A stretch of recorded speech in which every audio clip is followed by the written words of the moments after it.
one point is that valid for exponential growth only. Actually, for any bibliometric study, it is our habit to carry out these two, RGR and DT, relative growth rate and doubling time. But it is to be kept in mind that these are valid only for exponential growth. For non-exponential growth, these studies are not valid. And relative growth rate equal to W2 minus W1 divided by T2 minus T1. W1 is log of initial number of papers, W2 log of final number of papers, T1 initial year and T2 final year.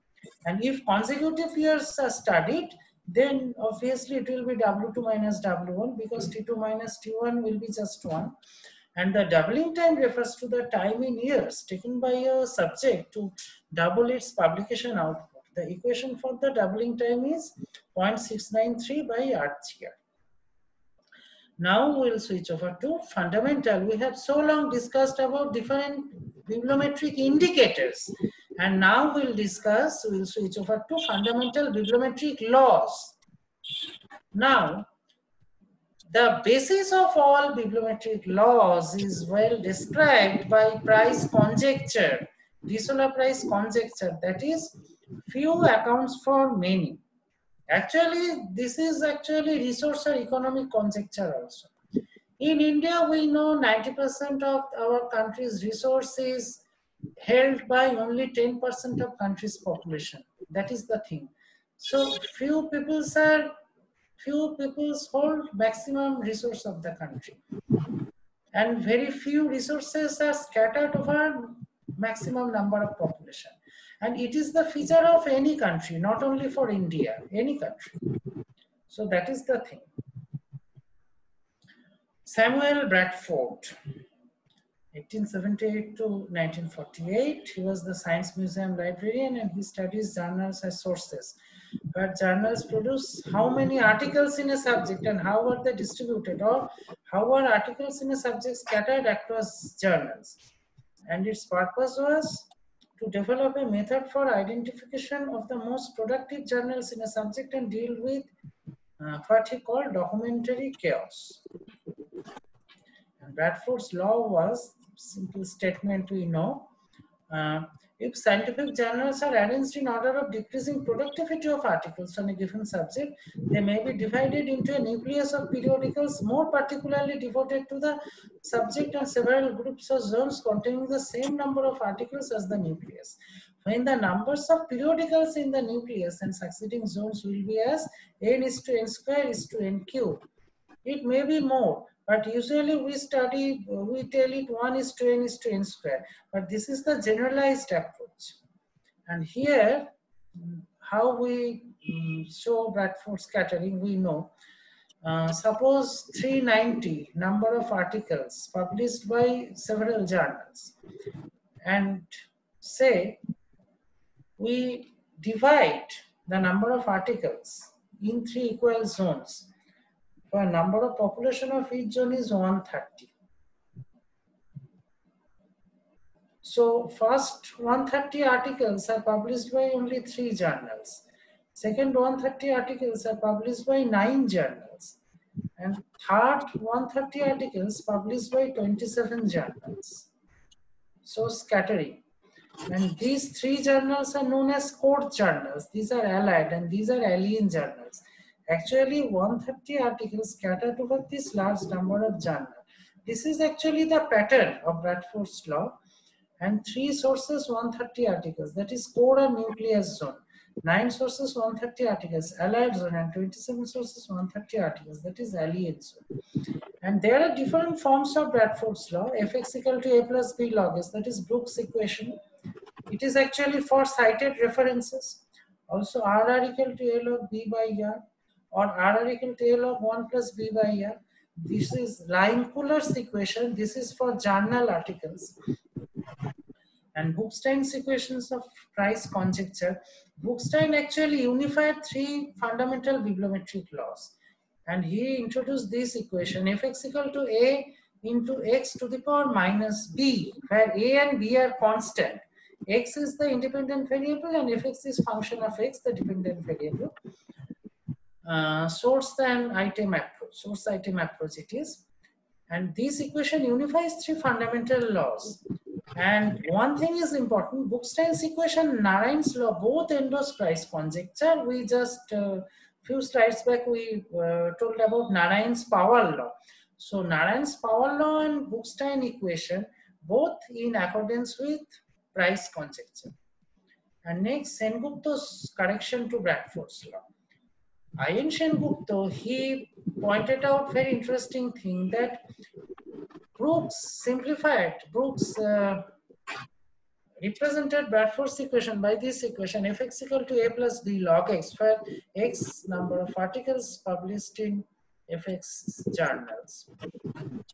But here, articles from a single subject is given. And Sengupta replaced x by x plus y and a plus b log x plus y, where x is the articles from core subject and y indicates the articles from allied subject.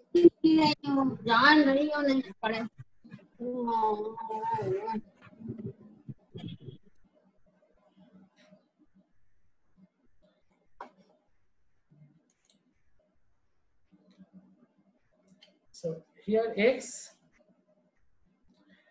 indicates, so fx equal to a plus b log x and fx plus y equal to a plus b log x plus y, where x indicates the articles from the core subject, where y indicates the article from the other or allied subject, and where y greater than x. Actually, it really occurs because allied area journals are definitely more than core journals. Core journals are only few.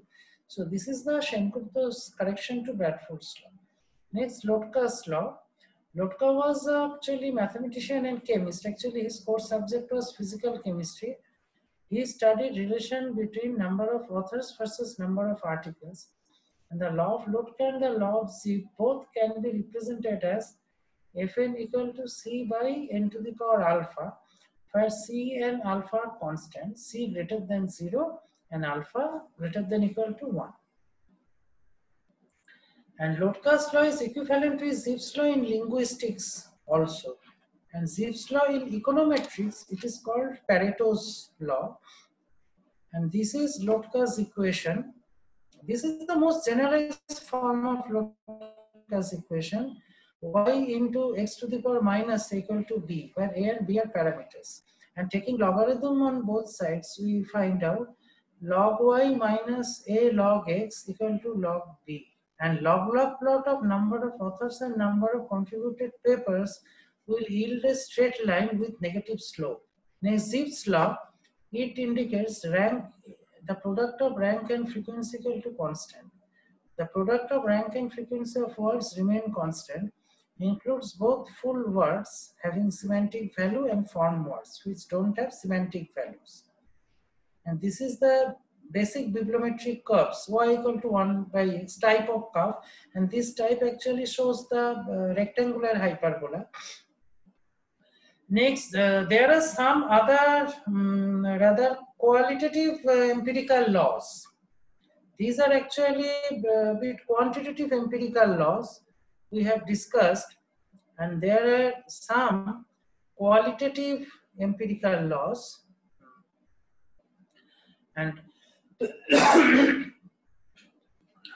which are also known as the empirical bibliometric laws. For instance, Pareto's 80-20 law, the Pareto principle, also known as the 80-20 rule, the law of the vital few or the principle of factor scarcity, it states that for many events, roughly 80% of the effects come from 20% of the causes. Actually, it is the important phrase. 80% of the effects come from 20% of the causes. And management consultant Joseph Juran suggested the principle and named it after Italian economics Pareto, who noted the 80-20 connection while at the University of Lausanne in 1896. As published in his first paper, Course d'Economie Politique, essentially Pareto showed that approximately 80% of the land in Italy was owned by 20% of the population, and this feature is true in all countries, not only in Italy. Then Matthew effect. In the sociology of science, Matthew effect was a term coined by Robert Merton to describe how, among other things, eminent scientists will often get more credit than a comparatively unknown researcher, even if their work is similar. It also means that credit will usually be given to researchers who are already famous. So in a group, the group leaders are credited. That is the point. For example, a prize will almost always be awarded to the most senior researcher involved in a project, even if all the work was done by a graduate student. This was later formulated by Stephen Stigler as Stigler's law of eponymy, which states no scientific discovery is named after its original discoverer, with Stigler explicitly naming Merton as the true discoverer, making his law as example of itself. Next, Matilda effect.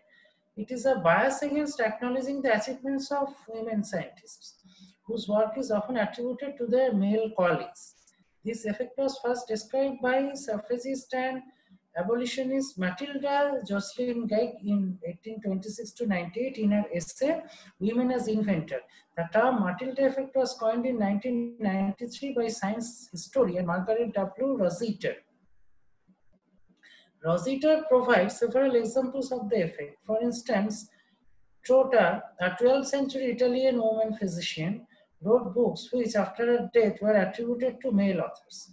19th and 20th century cases illustrating the Matilda effect include those of Nettie Stephens, Maria Sokoldowska Curie, Lisa Meitner, Maria Blow, Franklin and Jocelyn Barnell, etc. Lisa Meitner was very known. Actually, neutron bombardment in nuclear physics, the very bulk credit should go to Lisa Meitner. The Matilda effect is related to the Matthew effect, whereby an eminent scientist often gets more credit than a comparatively unknown researcher, even if their work is shaded or similar. This is actually an example of gender bias. That is the point.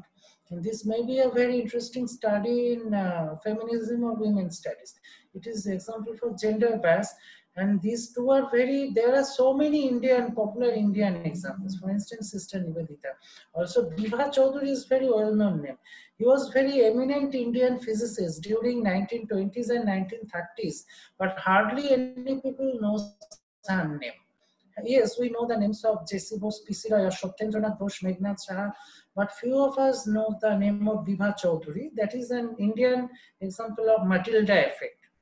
Actually, these are socio-cultural impact of bibliometric studies.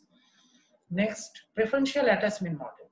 A preferential attachment process is any of a class of process in which some quantity, typically some form of wealth or credit, is distributed among a number of individuals or objects according to how much they already have, so that those who are already wealthy receive more than those who are not. And preferential attachment is only the most recent of many names that have been given to such processes. They are also referred to under the names Yule process, cumulative advantage, the rich get richer, and the Matthew effect, etc. The rich get richer or the poor get poorer, same type of name. They are also related to Gibrat's law. The principal reason for scientific interest in preferential attachment is that it can, under suitable circumstances, generate power law distribution. And next, Malthus law, what I mentioned, Price law was somehow influenced by Malthusian model. Malthusian models have the following form: P equal to P0 into e to the power minus RT, where P0 is the initial population size, R the population growth rate, sometimes called the Malthusian parameter, and T is the time. So it describes exponential growth with saturation. Next, we'll come to Benford's law. It is very interesting law in the context of data analysis. Actually, numerical data analysis. Now, a set of numbers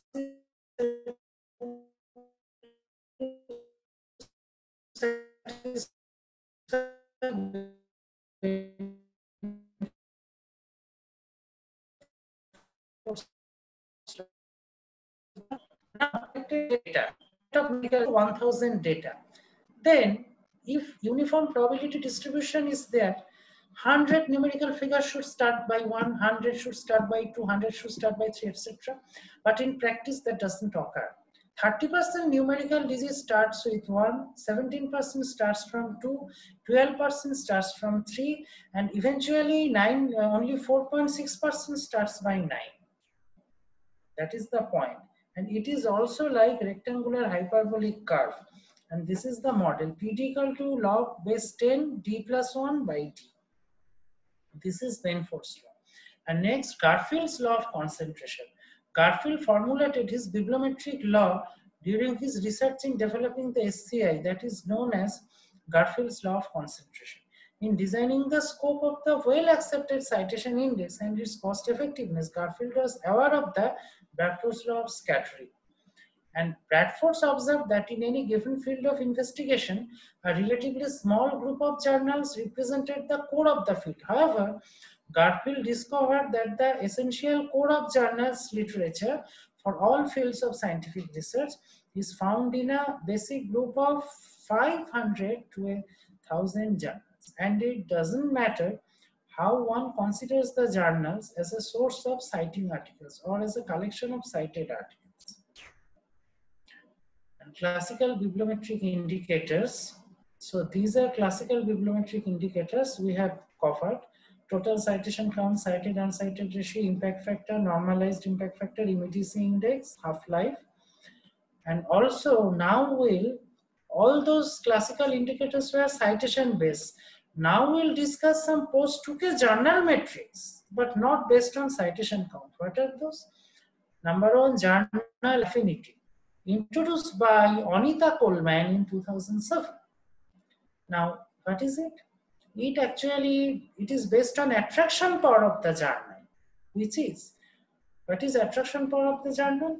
It is the portion of articles that the journal publishes by authors outside the country, language, or organization usually associated with the journal. So attraction power may be based on author, may be based on institution, may be based on country. Actually, institution means then the attraction will be considered if authors outside the institution.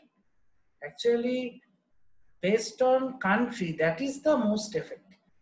And Arvinis and Chalailin in 1988 calculated the attraction power of a journal published in northern nations to authors who lived in the southern countries as the proportion of articles produced by foreign authors in the total of articles published in the journals of a given country. This study was carried out by America, USA actually, not USA, North America. Northern nations means the Canada and northern nations of US. Next, journal affinity. This can be modified to calculate only the proportion of foreign authors to total authors in a single journal as a measure of journal affinity. Journal affinity equal to total number of foreign authors for a given period divided by total number of authors for a given period. So this is journal affinity. This is the actually formula. Total number of foreign authors for a given period divided by total number of authors for a given period. Then journal associativity.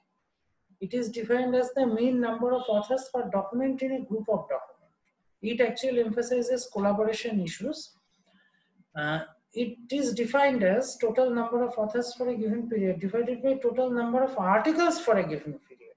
So for multi-authored papers, it becomes more. And next, journal consumption factor. Journal consumption equal to citation by references into citing journal by cited journal. That is A by B into C by D, where A indicates number of citations received by articles in journal A, B number of references made by articles in journal A, C number of journals that cite articles in journal A, that is citing journals, and D number of journals referenced by articles in journal A, that is cited journals. So interesting thing is that in calculating journal consumption, all factors are imbibed in the journal itself. No external parameters are included here. So journal consumption is calculated So it is a self-calculation method. A journal consumption factor of a particular journal is calculated, all the factors within that particular journal. That is the point. Now, classical bibliometrics, pre-2K versus modern bibliometrics, post-2K. Now, the pre-2K, or let us have a brief comparison. The pre-2K or classical bibliometric indicators are mainly journal level indicators. The concept of author level indicators and article level indicators developed mainly after 2K. The introduction of H-index in 2005 was the milestone of modern post-2K metrics, and the introduction of alt metrics by Jason Priem in 2010 was another milestone. Now, let us now switch over to author metrics post-2K. Let us first tell IN index. Most common is I10 index, we usually calculate. It indicates the number of papers published by a research scholar getting n number of citations. If n equal to 10, then IN index becomes I10 index, which is most popular and introduced by Google Scholar. In other words, it is an instant assessment of the quality of paper and of the work the scholar has done so as to be cited so many times. And higher the index number, better the research profile. So more is good. This type of index it is. But it has a limitation that it is restricted to Google Scholar only, and the scholar that one is looking for must have a Google Scholar profile.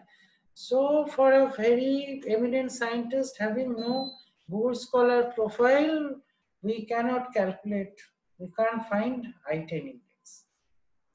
H-index, another path breaker. Actually, H-index started an era, started an epoch in the scientometric studies. It is an index or indicator era started in 2005 with the introduction of H-index by J. Hirsch. What is H-index? We all know. It is a single number representing the scholarly output of a researcher proposed by J. Hirsch of San Diego in 2005. It is less skewed than other classical indicators. Besides authors, it is also used to rank specific research topics, institutions, departments, journals, etc. And the adjacent figure shows the plot of decreasing citations with ranked papers. Here actually along x-axis, number of publications are plotted and number of papers. Along y-axis, number of citation is plotted. And publication citation, this symmetric zone, this square, this is HH zone. The articles residing in this zone are known as H-code articles, H-code journals. H-code zone rather. This is HXS zone and this is H-tail zone. Now the H-index serves as an alternative to traditional journal impact factor.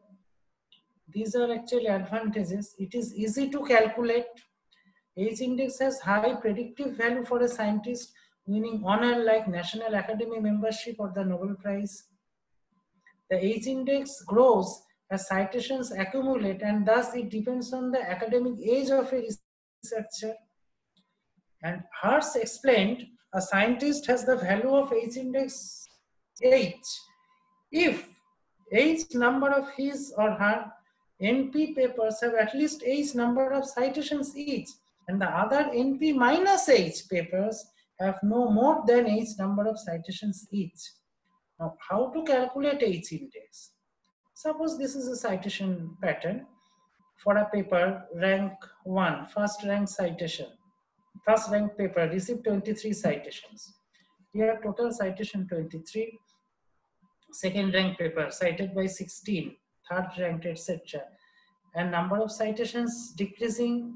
Next 6 papers, degenerate citation occurs. Here 6 papers receive 4 citation each, total 24. 4 papers receive 3 citations, total 12, 12, 5. And here you see total number of citation is 132. So H-index equal to 6. Since top 6 papers received at least 6 citations each. And this yellow shaded zone is H-code zone. And 69, it is the H-code citations. But minimum number of citations required to keep H equal to 6 is H squared, that is 36. Now next we'll discuss another indicator, modified H index. It is not H type index, but it is you can tell it normalized H index. That is W index or U index introduced by U, and it is defined as, it is introduced in 2008. If all the papers of a scientist are ranked in descending order of the number of citations they receive, the W index or U index is the highest number of papers one has that have each received at least 10 W or more citations.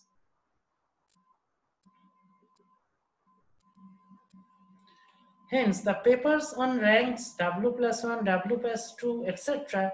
have no more than 10 into W+1 citations. Thus, the W index can be defined as follows.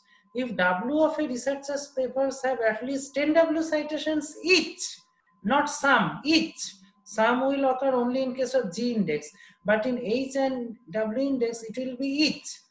And the other papers have fewer than 10 into W+1 citations, that researcher's W index is W. This also implies that one has not achieved the higher level at which W+1 of the papers have at least 10 W+1 citations each. And why this is more than 10 W+1 citations? This is because the achievement of high W index is very difficult. So its value become usually very low, and therefore comparative feature will be easier. That's why it is kept, it is defined like this.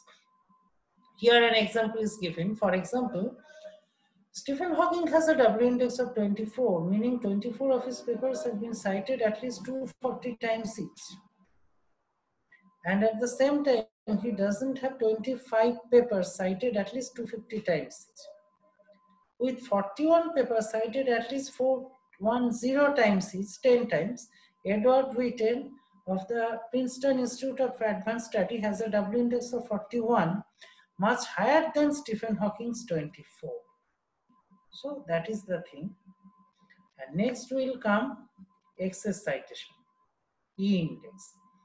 So we have seen that H index, it is not at all a perfect index, and it is biased by excess citation. That is the problem. And for that purpose, E index is introduced. And in the above example, we have found H score citation is 69. The number of citations, total number of citations in yellow zone, that is 69. And minimum number of citations required to keep H6 is 66 or 36.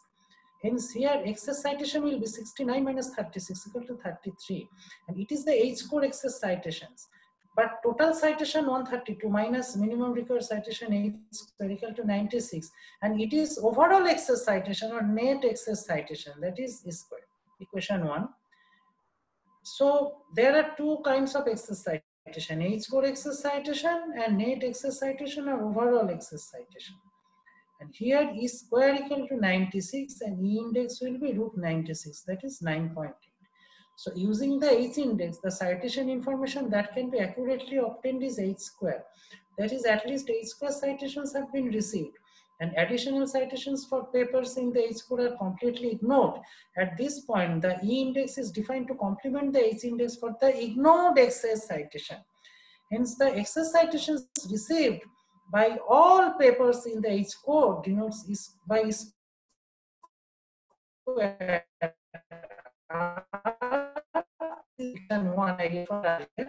Square equal to summation Cj minus H equal to minus square. But Cj are the citations received by the jth paper, and E square denotes the H score. Assuming D square equal to Cj, telling it equation 2, it is obtained D square equal to E square plus H square, equation 3. And here E greater than equal to 0. And E is a real number, so E will be given as root D square minus H square, equation 4. And it is shown from the above equation that the larger the value of E, the larger the net excess citation, and hence more severe of the loss of citation information when using the H index alone. So if you use H index alone to for scholarly evaluation, then we are ignoring the excess citation.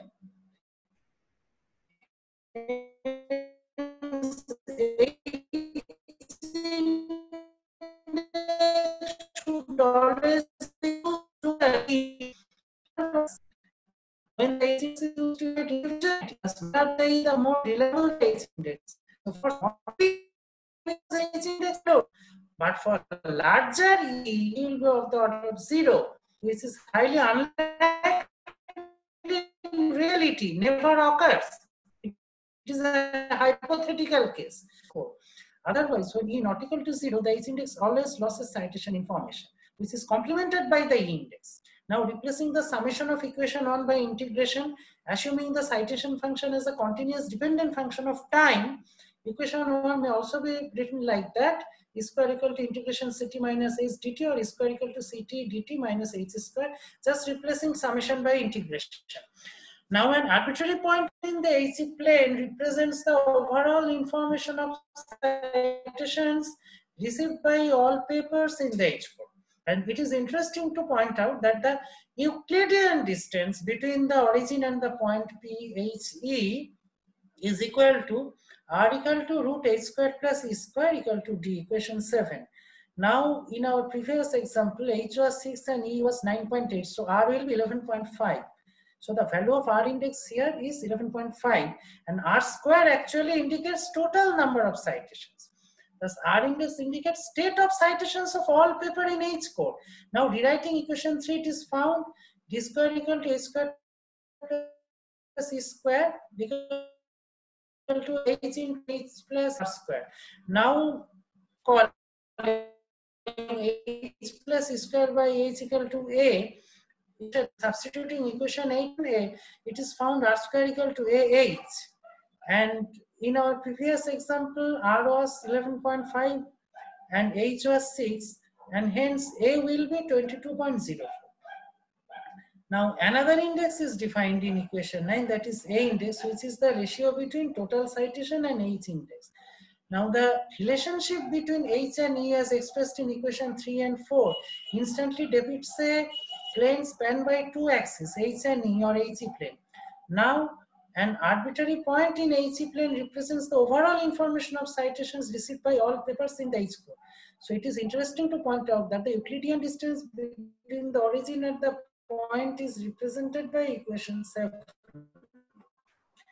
This equation actually is equation 7.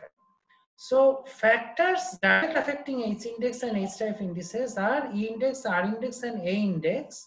And together, if we, and also W index will be there, and starting off H index, H, E, R, and A index together, this is known as indicator mapping.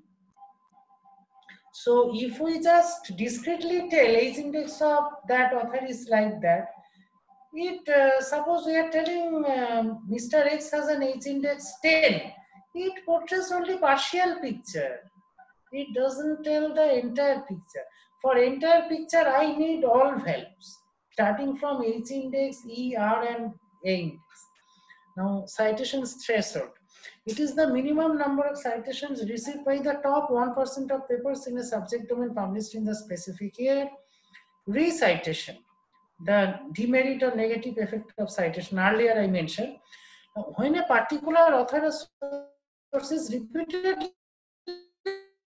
cited so many times by any other authors, this is cursive citation. It is an academic publishing practice in which an editor of a scholarly journal forces an author to add spurious citations to an article before the journal will agree to publish it. This is done to inflate the journal's impact factor, to boost up the journal's reputation artificially. A survey of 2012 indicates that about 20% of academics working in economics, sociology, psychology, and some business disciplines have experienced coercive citations. So coercive citations का मतलब क्या होती? जबरदस्त citation, जोर जबरदस्त citation, not spontaneous citation. ऐसा तो होते ही रहते, हम सभी का ऐसे experience तो है. And it is interesting to note that Young calculated an empirical formula between H index and total number of citations. That is H equal to 0.54 into root C, where C is the total number of citations. And this equation gives an accurate approximation of H index in most cases, with errors typically within 10 to 20%. Here, from total citation, you can find the near approximate value of H index. According to this equation, if an author receives 100 citations, then his or her H index will be nearly 5. Similarly, for 1,000 citations, H will be 17, and for 10,000 citations, H index will be 54. Hence, for 10 times raise in number of citations, H multiplies by 3 times. Number of citation 10 times होगा, साथ साथ H index भी 3 गुण करके बढ़ेगी. यही है. Next, indicator mapping by H type indices. These 4 indices can be divided into 2 types, that is fundamental and derived indices. The fundamental index is an independent variable and can be used to derive other indices. Here H and E are fundamental indices since they are independent of each other, whereas A and R are derived indices that are calculated from H and E indices. Now H and E indices, here we are defining EH plane. Now you can divide each plane in 4 coordinates: high H index, high E index, first coordinate, and low H index, high E index, low H index, low E index, high H index, low E index. H means high, L means low, and small h means H index, small e means E index. So here we are getting high citation loss means higher E index and unreliable H index. Similarly, low citation loss means lower E index and more reliable will be H index. So larger the E, the larger the net excess citations and higher the loss of citation. Similarly, the smaller the E, the more reliable the H index. So citation loss is associated with excess citation, that is E index, and citation fall will be associated with low citation. This is the diagrammatic representation again I am showing, which explains E index, and this is the standard rectangular hyperbolic curve we already showed, and it essentially explains the skewed or asymmetric nature of citation. And for evaluating authors of journals, H index it is automatically calculated in several databases like Web of Science, Scopus, and Publish of Paris, even in Google Scholar also. And J. Hurst predicted that based on typical age values found, I suggest with large error bars that for faculty at major research universities, age should be 12 might be a typical value for advancement to tenure associate professor, and that age equal to 18 might be a typical value for advancement to full professor.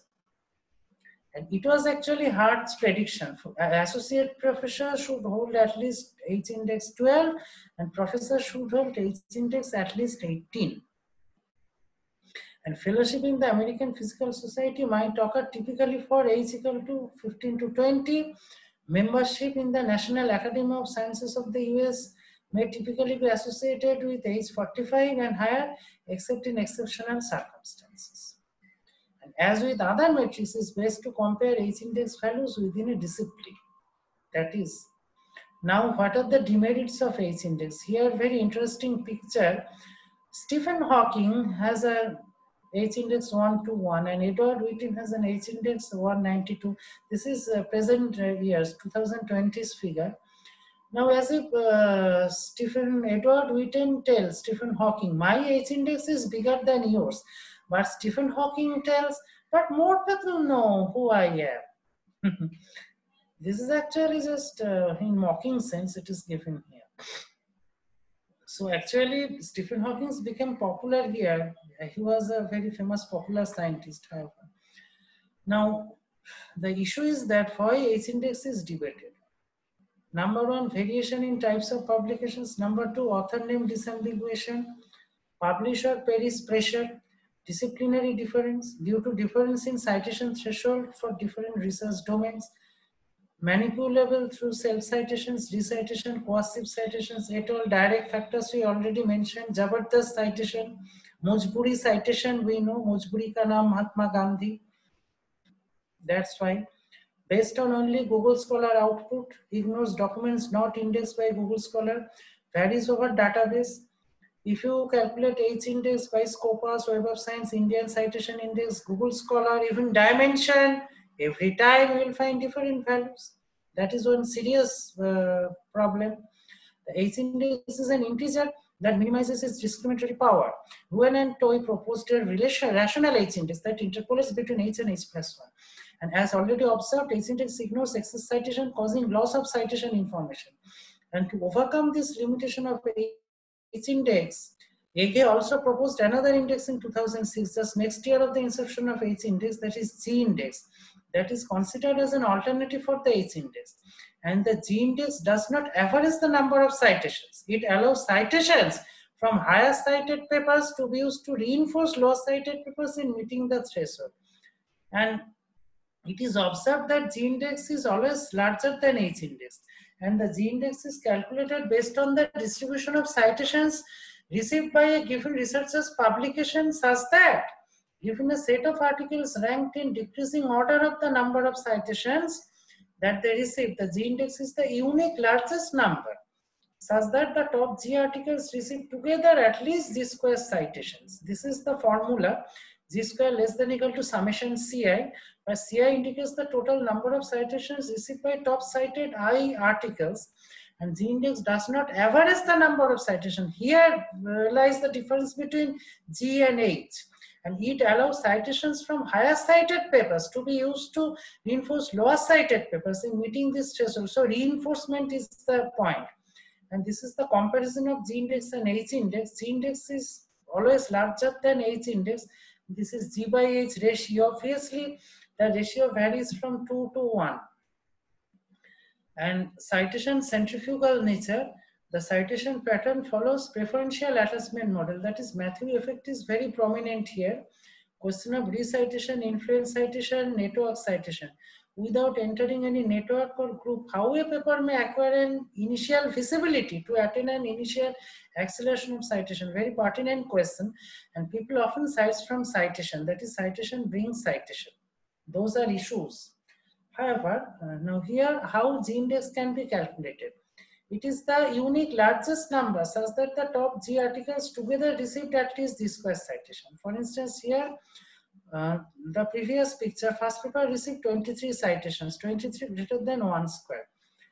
For second paper received 16 citations, so cumulative number is 23 plus 16, 39, greater than 2 square, rank is 2. Similarly, for third, cumulative 48, greater than 3 square, 56, greater than 4 square. And proceeding in this way, for 10th paper, for 9th paper, 83, total number of cumulative citation is greater than 9 square, 81. And 10th paper, cumulative number 87, less than 10 square. Hence here G index will be 9, but here H index was 6. And so G index does not average, but it gets the summation. It is always larger than H index. Now, temporal variation of indicators, very pertinent question. How different indicators can vary over time. And to study citation, there are 3 fundamental variables: citation count, publication count, and time. And this is the generalized approach to H index. The H index is the solution of the equation R equal to CR, or R to the power alpha equal to beta CR. And there are several other types of H index. For instance, relationship between total number of citations N and the H index. These are empirical relations found out by several scientists. But A and B are some appropriate constants. For successful scientist, B will be, following this equation 12a, for successful scientists, B will be 1. For outstanding scientists, B will be 2. For unique scientists, B will be 3. Now, Van Eyck and Waldman generalized H and G indices in a single index, that is H alpha index. A scientist has H alpha index equal to H if the top H alpha of his or her N publications from the ranked list have at least H alpha citations each. And if alpha equal to 1, then H alpha will be coincide with H index. And H alpha index will have following properties. Limit alpha tends to 0, H alpha will be of the order of P. And limit alpha tends to infinity, that is very large number, H alpha will be order of C, where P is the number of papers published by the scientists that have been cited at least once, and C is the number of citations of the most cited paper published by the scientists. These numbers can be called P indicator and C indicator. Hence, P is the number of paper and C is the number of citations. So, actually, these numbers can be called also P indicator, C indicator. So, these numbers indicate who are, there are some scientists whose few papers got huge citation, and there are some scientists whose large number of papers received very poor citations. And this formulation actually distinguished between these two kinds of scientists. Next, normalized H index. H star equal to H by N, where H is the Hurst index of the researcher and N is the number of the publications. Next, tapered H index.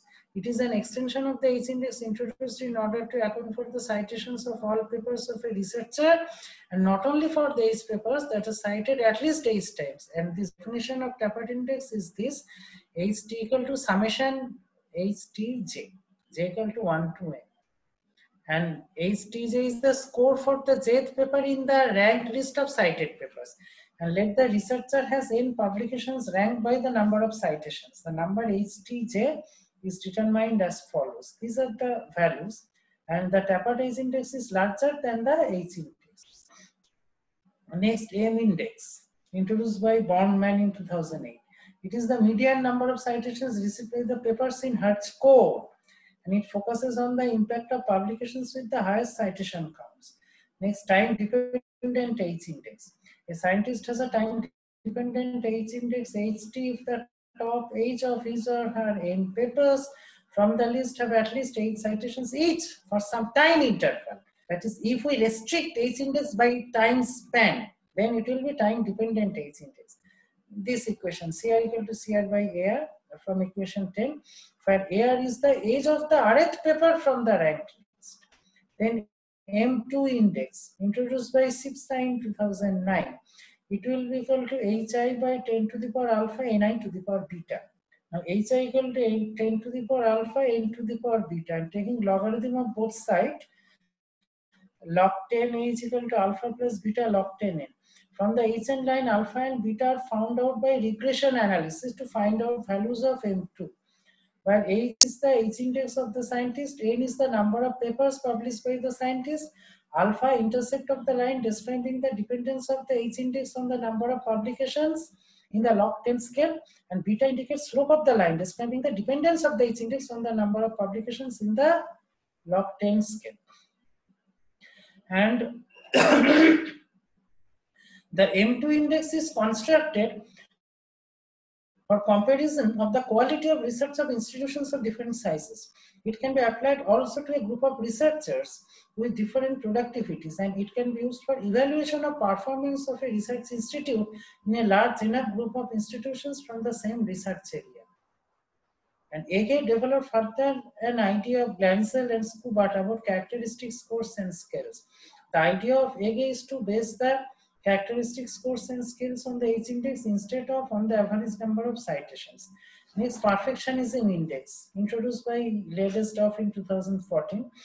Later, researcher has published P papers receive C citations. Now, the H index of the researcher separates his or her publications into two groups: the core and the tail.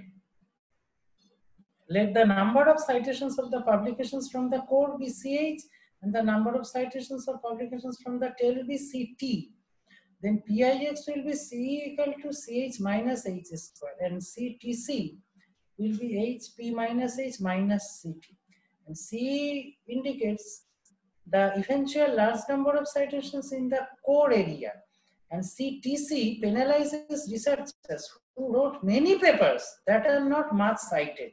That is the mass producers, though it is not very fair. Now PIS, perfectionism index, in terms of H index can be given as kappa H square plus lambda C minus nu CTC. where kappa, lambda, and nu are real numbers. Another is extreme perfection, which is given as kappa h square lambda c plus nu ct minus nu cic, where also kappa, lambda, mu, and nu are real numbers. It is somehow normalized. And the values of the parametric constants are set to 1, setting the or to set some of them to 1 and the others to 0, and setting the values of the parameters to 1, we obtain pix equal to c plus h into h minus p, or c plus h square minus hp. And if a researcher has 65 publications with 1000 citations and h index equal to 25, then pix 0. If the researcher has 65 publications with 1100 citations and h index 25, pix will be 100.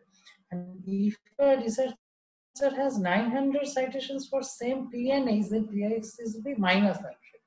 So the classification of the influential scientist and mass producer is, if -1, if a researcher has pix greater than 0, means positive PIX means he or she is an influential scientist, and PIX less than 0, negative PIX means he or she is a mass producer. That is the empirical formulation. And next, academic trace index introduced by latest in 2014. Typical plus C minus P0, and tail citation zone. Here we'll tell, and high tail citation. 4 zones are identified based on high excess citation. That is high excess citation HCC, high tail citation HTC, low excess citation LEC, and low tail citation LTC. Now tail citation means this is H excess zone, H core zone. This is tail zone. Tail means large number of low cited papers are accumulated in this tail zone. And here we can classify like this. Here high EC, high HTC, HEC minus small h index. This is highly centrifugal zone. Here low citation fall. Zone 2, in zone 3 it will be high citation fall, and in zone 4 it will be low citation. Now the question is, basic question is, what's about low cited papers?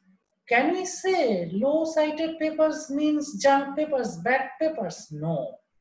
Citation cannot measure everything. In science, there is nothing which can tell the last word.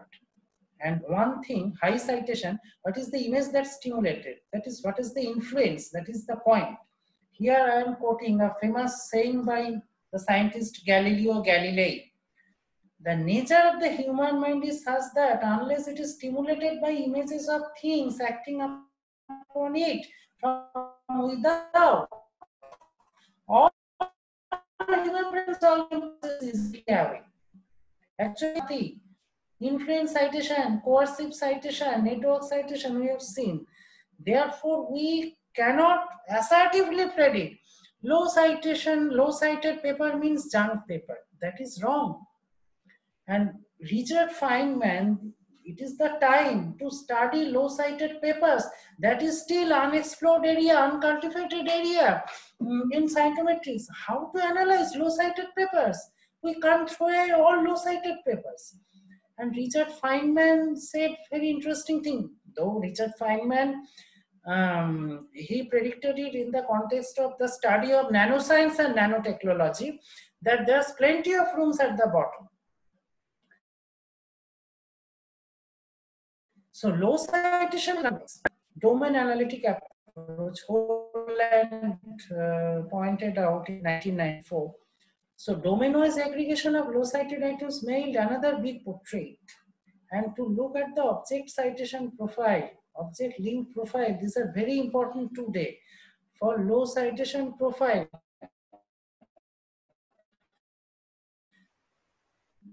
making co-word analysis.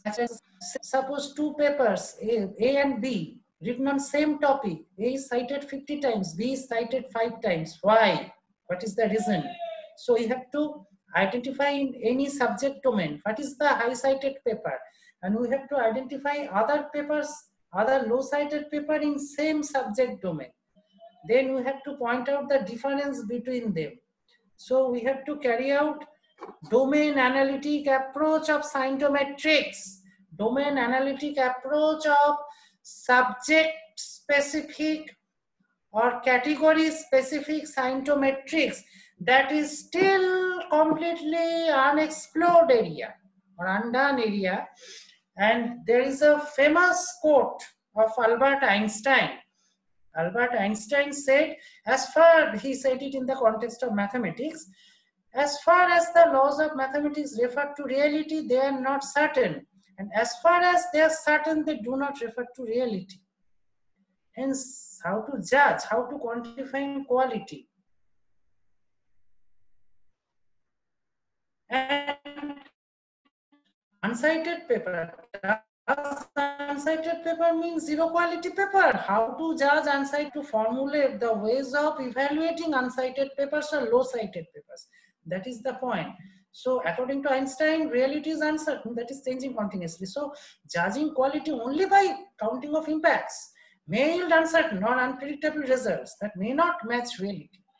And unsightedness, Milton's famous line, the last line of his poem On His Blindness, the poet reflects that he has a place in God's world despite his disability. They also serve only stand and wait. So we have shown several metrics: journal level metrics, impact factor, immediacy index, half-life, author level metrics, article level metrics, etc. Eigenfactors, there are some other journal level metrics also. Eigenfactor indicators, article inferential code, and also at last I just mentioned, I have arrived at my end of presentation, alt metrics or alternative metrics. Alt metrics actually it includes the social networking, and it includes viewed, discussed, saved, cited, recommended, so many features. This is the front side of altmetrics, and altmetrics.org main page, and this is the www.altmetrics.com. You can just register after going here. An altmetric manifesto released on 26th October 2010. It said, no one can read everything. We rely on filters to make the scholarly traces. However, the growth of new online scholarly tools allow us to make new filters. These altmetrics reflect the broad, rapid impact of scholarship in this burgeoning ecosystem. And we call for more test of it was only when DOI is available. The main feature, without DOI, no altmetric, digital object identifier, and in several databases such as PubMed and RC. And it works when publishers embed Google Scholar friendly citation metadata. And Twitter mentions are only available for articles published since July 2011. And here are some major altmetric tools. Number one, Impact Story. It is a web-based application that makes it easy to track the impact of a wide range of research artifacts. And the system aggregates impact data from many sources, from Mendeley to GitHub to Twitter and more, and display it is in a single permalink report. Then Reader Meter. It is a massive visualizing author level and article level statistics based on the consumption of scientific content by a large population of readers. And it is obtained via the Mendeley API. Reports are available both as HTML and in a machine-readable version. Next, ScienceCard. It is a website that automatically collects metrics, that means citation, download counts, and all metrics data for a particular researcher. All the researcher has to do is provide a unique author identifier such as author claim or Microsoft Academics search ID. Next, the PLOS Impact Explorer. It allows us to browse the conversations collected by altmetric.com for papers published by the Public Library of Science. And lastly, the paper critic. It offers researchers a way of monitoring all types of feedback about their scientific work. as well as allows everyone to easily review the work of others in a fully open and transparent environment. And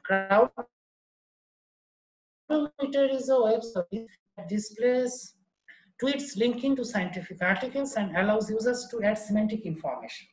Crowdometer uses a subset of the citation typing ontology and ontology for the characterization of citations, both factually and rhetorically. The results of this crowdsourcing effect are displayed in real time.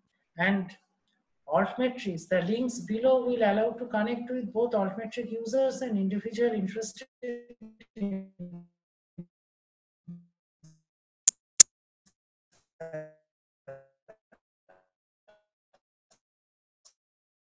hashtag altmetrics. This is very important site. It is a hub for much of the activity surrounding altmetrics, though their list of tools and comments have been updated recently. These groups, from the group's description, the aim of this group is to discuss new approaches to the assessment of scholarly impact based on new metrics. And also, if we carry out a comparative study between citation versus altmetric score, we also found so many discrepancies. Here we can identify 4 zones based on high citation and high altmetrics. HC, high citation HC, high altmetrics HA, low citation LC, and low altmetrics LA.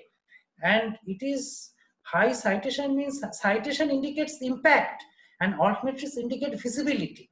Point is that the functional output of both citation and altmetrics are not exactly alike.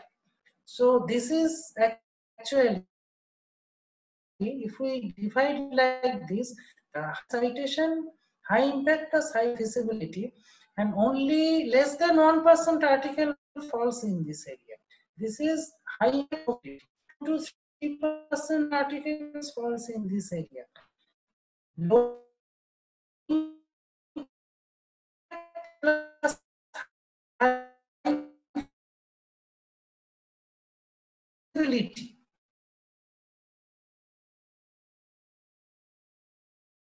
These visibility is very high. And first article is very next, low impact, low visibility is still following Milton's line. They also serve who can stand and wait. I have to finish. This is already more than one. Okay. So I finished very hurriedly. However, I don't know whether I have bored you or how. Did you enjoy it? No, sir. Such a long lecture. No, sir. It was really very knowledgeable and informative session for us. We have some questions, sir. Yes, sure. So I invite Rakhi to please handle the question answer session. Rakhi, please. Thank you, ma'am. Thank you so much, ma'am, for giving me this opportunity. Good afternoon, sir. There are many questions, but we are taking some questions only due to lack of time. The first question is,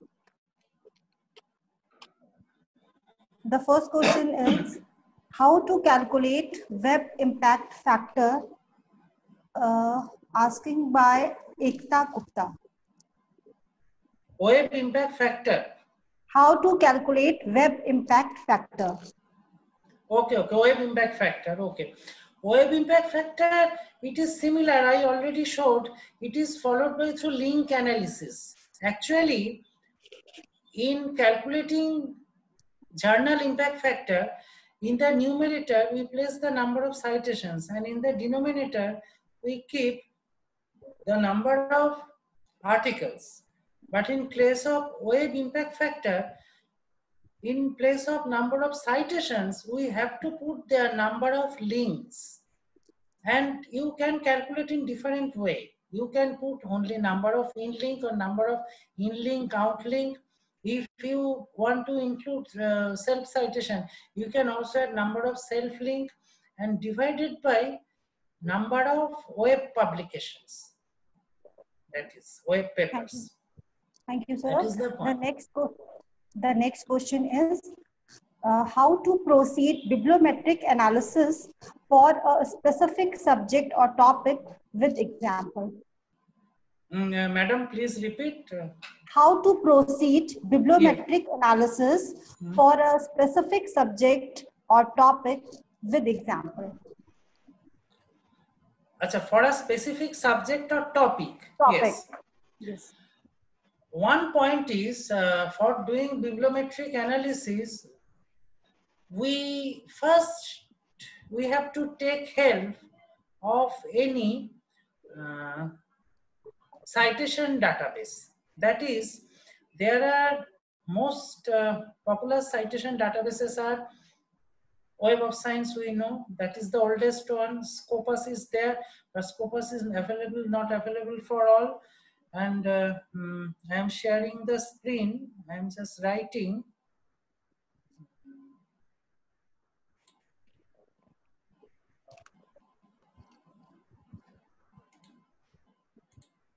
Dimension, is it visible? Yes, sir. Okay.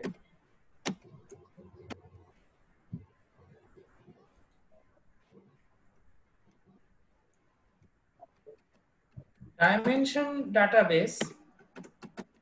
This is a new one. Actually, it started only in 2018.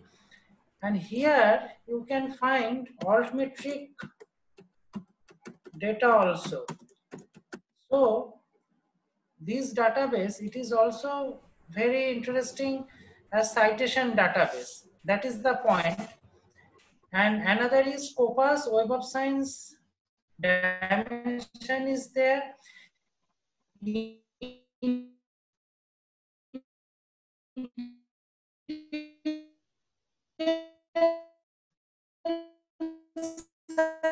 Citation is there. We have to initially, at first we have to choose a particular citation database, and then we have to choose the topic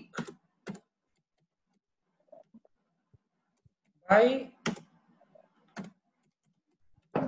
topical terms or keywords. How to define a particular subject? That is very big question.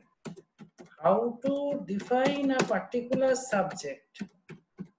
While doing bibliometric analysis, this is very pertinent question. And B. Holland has so many papers on this topic. So we have to choose suitable keywords, and choosing of keywords, for choosing keywords, we may take help of any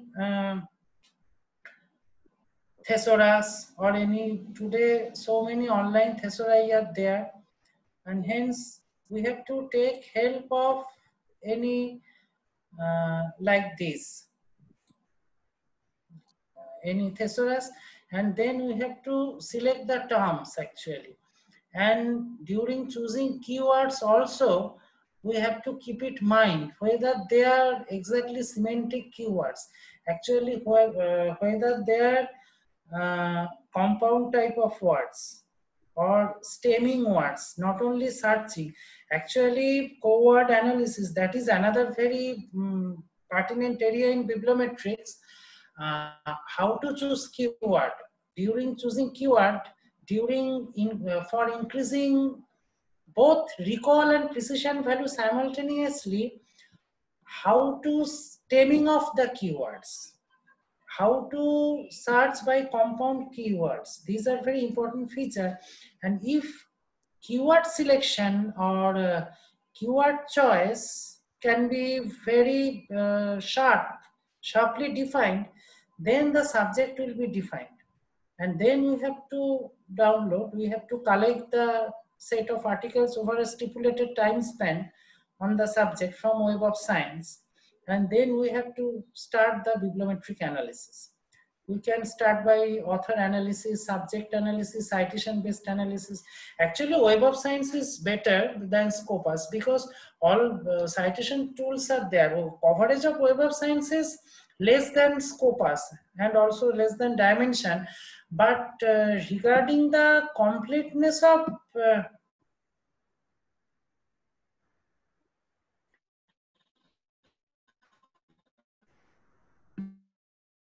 tools, Web of Science is better than scopus. That is the point.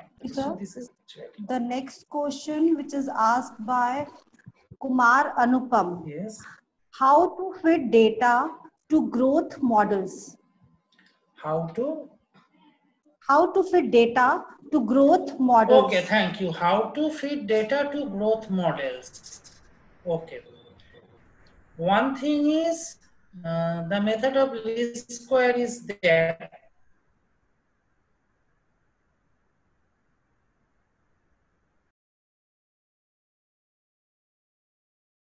Is over time. Growth model is here independent variable will be time along x-axis, and along y-axis we have to plot the number of literature.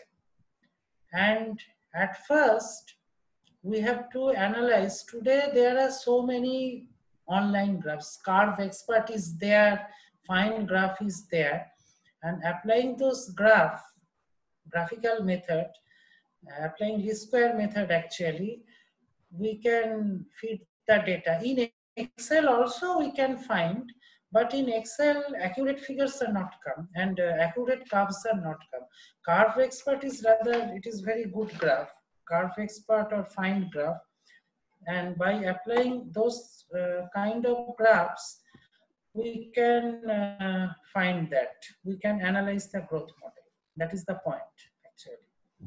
But mostly for exponential model, it is better if we suppose by just seeing the set of data, if we can guess whether it will be, say, exponential, then for exponential model or power model, it is better to take logarithm, and after that carrying out linear regression.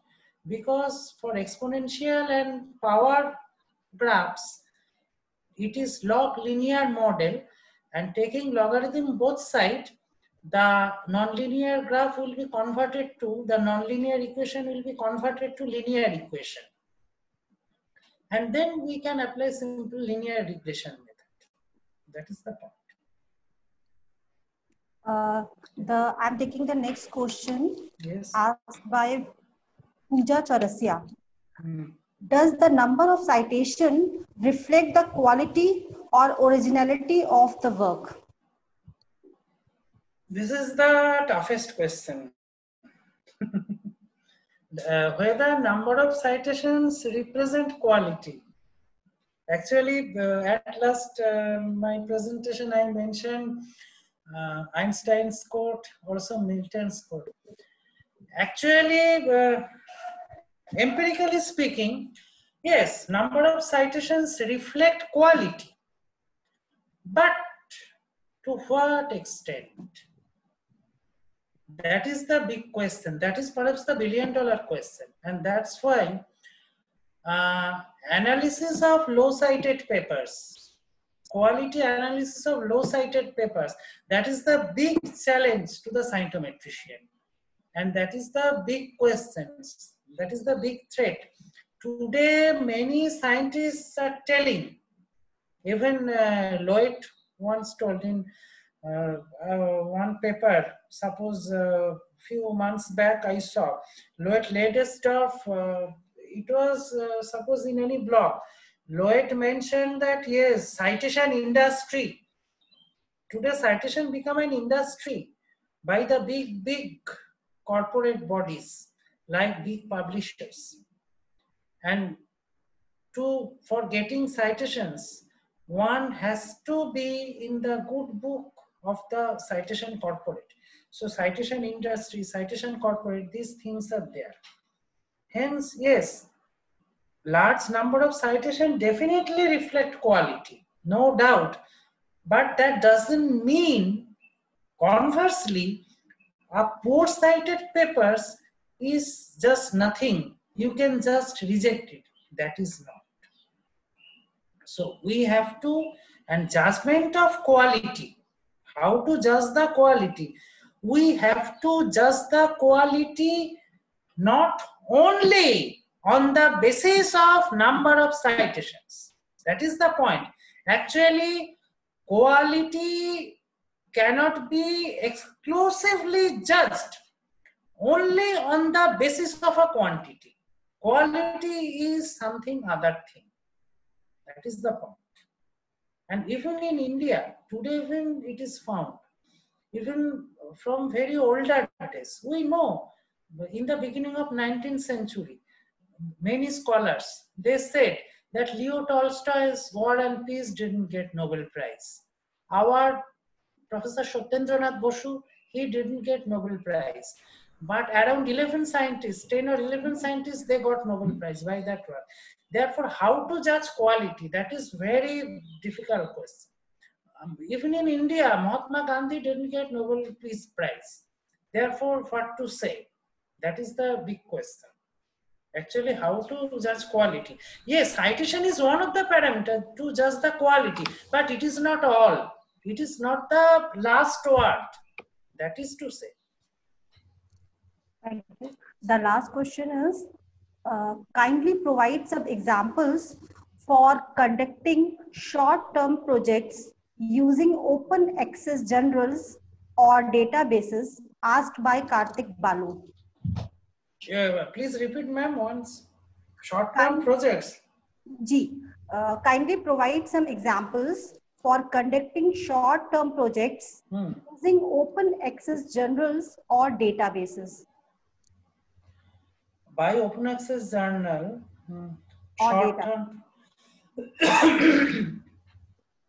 short-term project on cytometrics. Yes. Acha, acha. Actually, short-term project means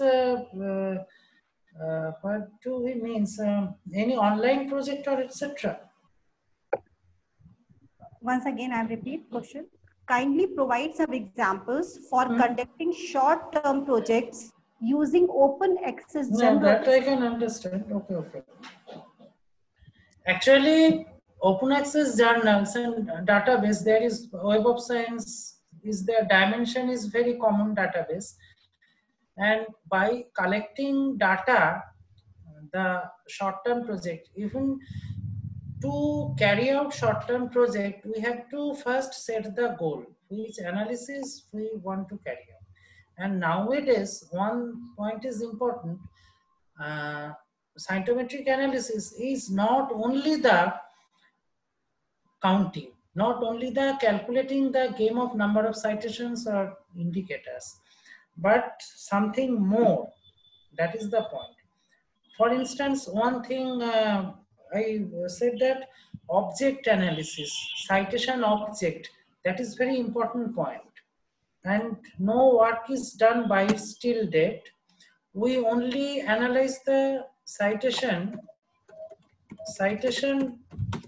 of a paper, but how the object of a paper is cited, that is very important issue. By object of a paper, I want to mean, suppose the most salient feature of the paper, the particular figure used in the paper. In case of science, the particular photograph used in the paper, the particular equation used in the paper. Okay. Actually, in a paper, a scientific article, it holds a title, abstract, keywords. Besides, it has several objects. It may have figure, it may have diagram, it may have equation, it may have photographs, etc. It may have very well-known calculation method, well-known methodology, and those are also specifically indicated in those papers. Suppose a paper P, it is very poorly cited, only once, but this paper used a figure which is very famous. And this paper was about that figure, and the figure which received more than 80 citations in different papers. Hence, you cannot tell that paper is useless. So we are doing overall paper, citation received by overall paper, but how citation of the object of a paper. So these are important points. And by taking these, any short-term researcher, etc., can be carried out by the actually by collecting data from any citation database, actually. Dimension or Web of Science. Web of Science is the very useful.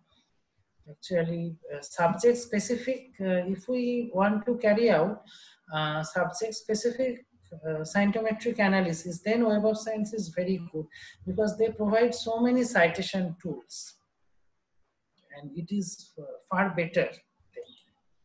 So this is the point. Thank you, Dr. Datta.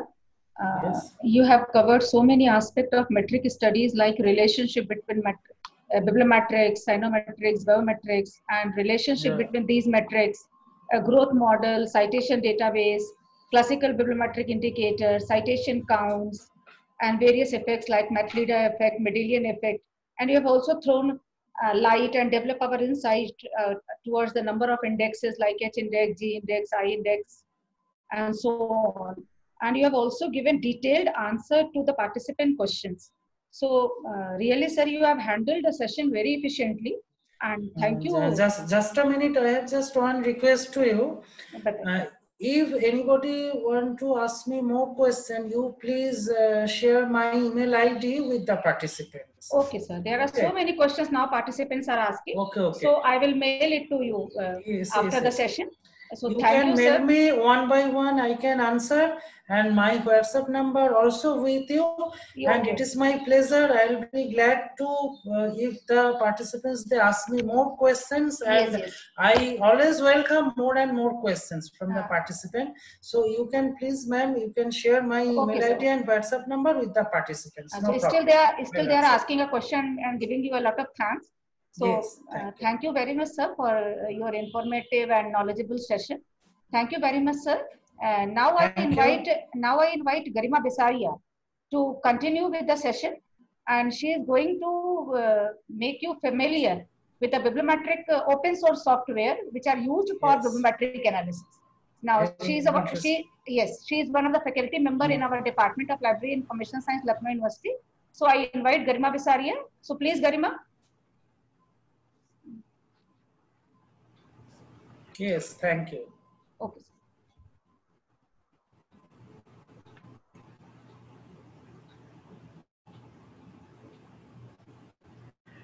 Good afternoon, all the participants. Good afternoon, ma'am. So in today's session, introducing free open source softwares called Bibliometrics, web-based application BiblioShiny, as well as another software called WasWare.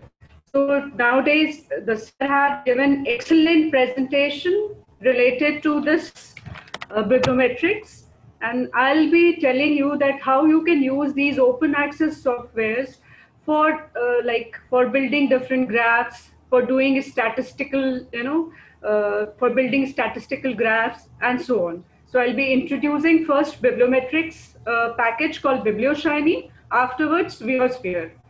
So I'll be telling you what all the software requirements. So first of all, we are going to start up with bibliometrics. So I'll be sharing my screen.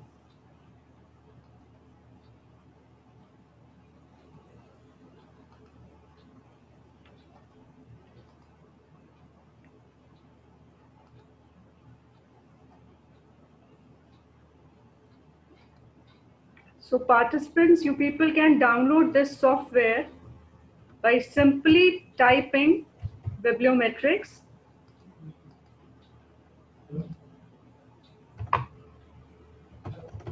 in the Google search box. See, this website gets open. This is the website for bibliometric software. It's an open source software tool for executing a comprehensive science mapping analysis of scientific literature. So when we say scientific literature, it consists of journals, it consists of journal publications, data from different bibliographic databases, which are told about Web of Science, Scopus, dimensions. So basically this particular software is programmed in our language to be flexible and facilitate integration with various statistical and graphical packages, which means the statistical and software, beforehand. You don't have to do anything. So basically, we are going to cover Bibliometric is a software for coders, those who know coding. It's a command line interface. And bibliometrics have a graphical user interface also for non-coders. Non-coder mean those who are not very proficient, people like, we, library science professional, we are not very proficient in computer science, So we can use this BiblioShiny, which is a graphical user interface for R language. Now, what is this R? It is a kind of scripting language. Basically, it is an environment. And under that, we have to download R Studio also. So basically, we are going to download these before to start up with BiblioShiny, we need to download two softwares. So under this Bibliometrics website, there is an option called download. In download, you are going to click stable version. Under this, you will find particular instructions given that download and install the most recent version of R. So R you can download from this CAN R projects is a website to download this R software. Then after download software, you have to download another software, which is an essential software, that is R Studio. Now, what is this R Studio? I told it is basically R Studio is a kind of interpreter which answers to R Studio. Okay. So first of all, as I have already downloaded, you don't have to do anything. You simply click on this. When you will click, you will find, download R depending upon your, hardware and software. If you have a Linux system, you will download this R. If you have this Mac, this option. If you want to download for your Windows system, this option. You simply click here and this R software will get downloaded automatically. Okay. After this R, the next software told you have to download is, just a second. Next, I told R Studio again. R Studio, you have to just click.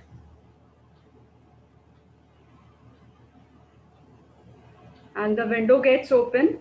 And then you can download this R Studio also. Okay. So these two softwares are mandatory for running the BiblioShiny app, which is a graphical user interface for this bibliometric software.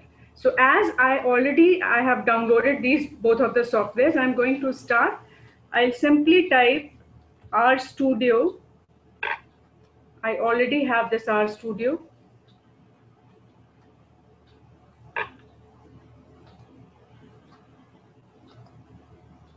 See, now this window pops up. It has 4 quadrants. This is a R Studio window. These has 4 quadrants, 1, 2, 3, and 4. Now, basically, all the commands, we are going to type it here. And it will get in this console window, the command will be run. And this window shows the variables. It's a global environment. What all variables we are going to type, because it's a statistical software. And in statistics, we use different variables for calculations. So all the variables, they will be shown in this window. And this at the extreme right, this window is basically, it is going to show the packages, the files, the packages. Basically what R is doing, R has different, softwares which run on this R software. So it is basically a repository of softwares. So under this, we want which software? We want bibliometric software. So you simply need to type here the command, and you can see the command here also.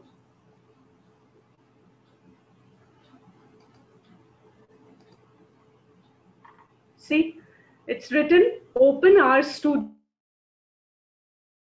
window, write install.packages bibliometrics. That's it. You can copy it from here also, or you can type whatever is easy to you.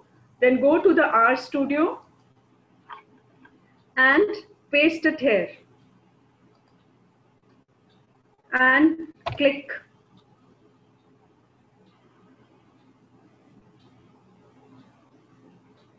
Okay, it is asking for updation. So as I already have downloaded this package, so it is showing the package already exists, but you need to download this package. So you need to type this command, that is install.packages, and the name of the package, which is Bibliometrics. Now what I'll be doing, I'll be starting this package by simply typing library. You can make a note of this command, library bibliometrics.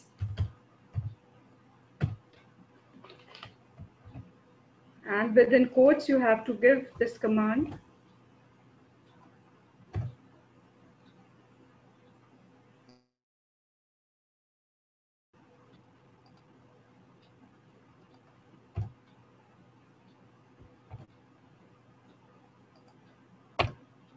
And next, we are going to start up with graphical user interface of bibliometrics. Now the graphical user interface is what? BiblioShiny. So we will type BiblioShiny, and this is the basically format, and click enter. Now what will happen? It will automatically open a browser window, and this BiblioShiny app will get open. Okay, so I told you this BiblioShiny app is a web-based app included in the Bibliometrics package. So if you are much more familiar with the command line interface, you can go for commands in the Bibliometrics package. You know, those commands we have to type in the Bibliometrics window, you know, in the RStudio window here. But as we are not familiar with coding, we will be practicing the BiblioShiny app. And you will see this is such a wonderful app, and you will get, you know, all the things ready-made. You only have to feed the data into this app, and it will build each and every graph, each and every statistical function it will perform for your particular bibliographic data. So this is the app. It is being developed by these two gentlemen, Arya M and Kakariko C.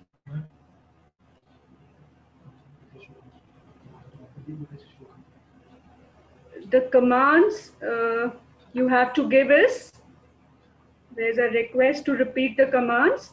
You simply has to give, just a second.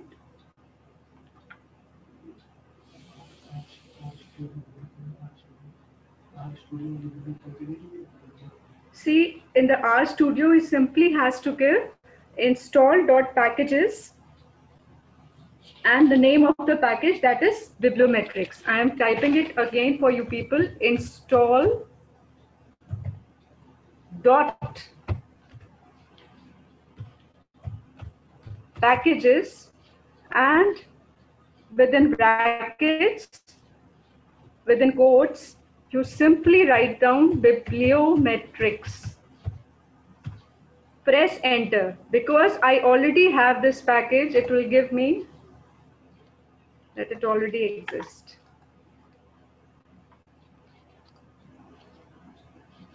Just a second.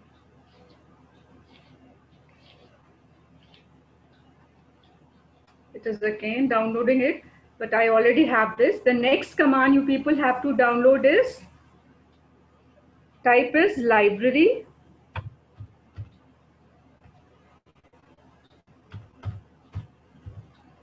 again within brackets and within quotes Bibliometrics. What it will do, it will start this package in R. Again, click enter, and next you have to type Biblioshiny.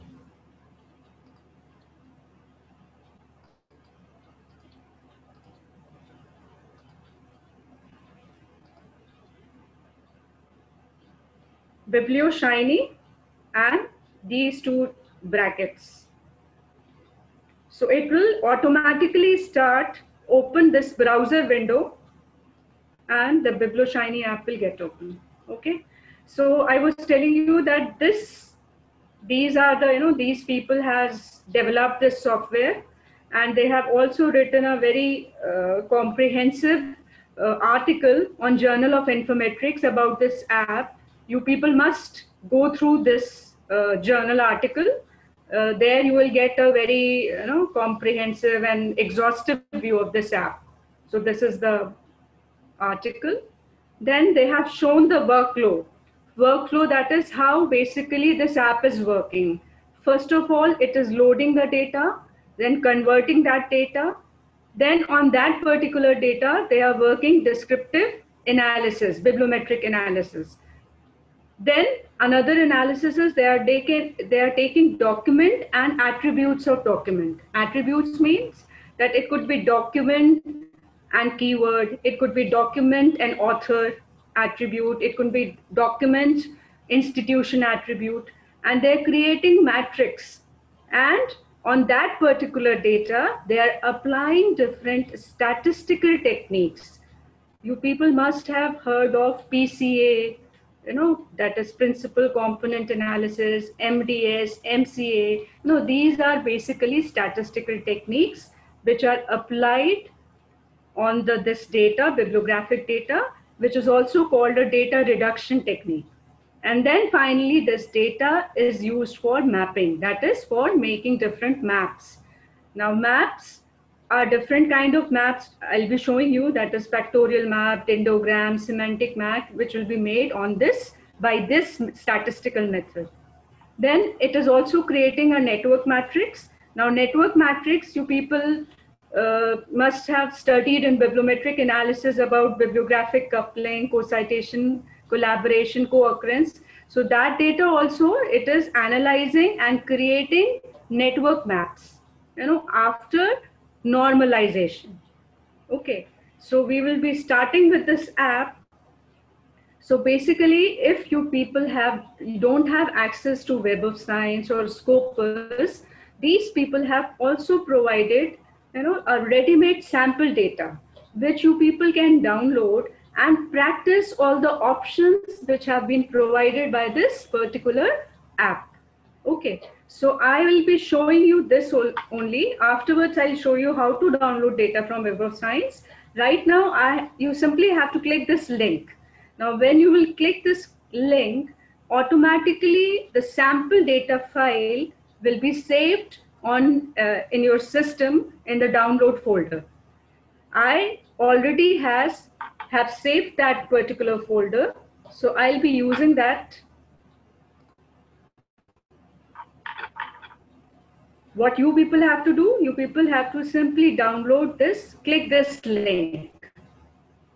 Okay, so now we are going to start up with the first option, that is data. So data is basically what? Now this Biblioshiny app is being used to basically, fetch bibliometric data from different bibliographic databases. Now what is a bibliographic database? It has a bibliographic records, organized, what is a bibliographic record? It has organized digital collection of references to published scientific literature. Now, what is scientific literature consist of? It could be journals, it could be articles, it could be conference proceedings, patents, books, etc. So they generally contain very rich subject descriptions also. So if we talk about Web of Science has keywords, subject classification terms, abstracts, and so on. So when we talk about bibliographic databases, we have multidisciplinary bibliographic databases like cross-reference, dimensions, which Sir talked about, Microsoft Academic, Web of Science. Then we have certain specialized databases, Archive, Cochrane, PubMed, right? So we are basically BiblioShiny can deal with two kinds of databases, bibliographic databases, that is Web of Science, and second one is Scopus. So as sir also told you all that Web of Science, the quality of data in Web of Science is much better compared to Scopus. Why this is so? Because when you will see Scopus, in Scopus, the cited reference items are not standardized. You know, what does this mean? This means that in Scopus, for example, if we have a collection of 2,000 documents about a particular keyword, say classification trees, you know, so basically classification trees is a famous book by a particular author called Bremen. You know, he wrote this book in 1984. So in Scopus, you will find that this classification and regression trees is cited. It is cited in 396 different ways. So what does it lead to? It will lead to confusion, because we are talking about the same document, but just because it is not being standardized, it will create confusion. Why? Because it is being cited in 396 different ways. So this problem is not there, at least with Web of Science. So Web of Science is better. And so we will start up with importing raw file. You can also load bibliometrics file, but again, the BibTeX format does not allow to export some non-standardized metadata. What is non-standardized metadata? It is like, you must have seen that in some articles there are acknowledgements, research fundings. These are non-standardized data. So in BibTeX format, you cannot import. So we will go with import raw file and with Web of Science data. And now Web of Science data is in plain text. We will download. I will just show you afterwards how we are going to download the plain text from Web of Science. Right now, we are dealing with the sample file, which has been provided by this particular software. So as I have saved this file on my desktop, I will browse. And it is a text file, joi.text. This is the file.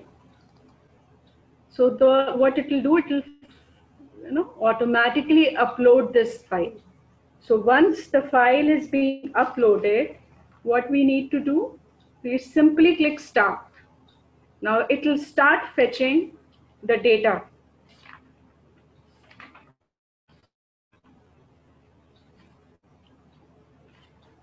Right. So now here we have fetched. This app has automatically fetched the records. So you see, these are the basically field tags which have been provided in Web of Science also. DOI is digital object identifier, author, affiliation, D is author keywords, and this ID is basically keyword plus, which is being assigned by Web of Science algorithm, computer algorithm. So this CR is cited references. So basically what it does, it imports all the Web of Science data, and each row, what does each row stand for? It means one record. And these are the columns. The columns denote what? The different tags like DOI, field tags, AU, AF. So each row means one record. So now next, basically total 770 documents has been imported. Now here they have given an option. You can also export this file into these two formats, R data format or the Excel format. You can also export it and save it in these formats, this particular data of 770. Now we move on to next option, which is being given filter. Now filter is, it is showing documents, 770 documents. Now document type, these document types are there: article, conference proceedings, letter, and reviews. The publication year, which it has been showing, is from 2007 to 17. The total citations, maximum citations 250. So what we can do, you people can adjust according to your need also. Now, for example, I want documents from 2009. So you can just drag this and you can just put it here.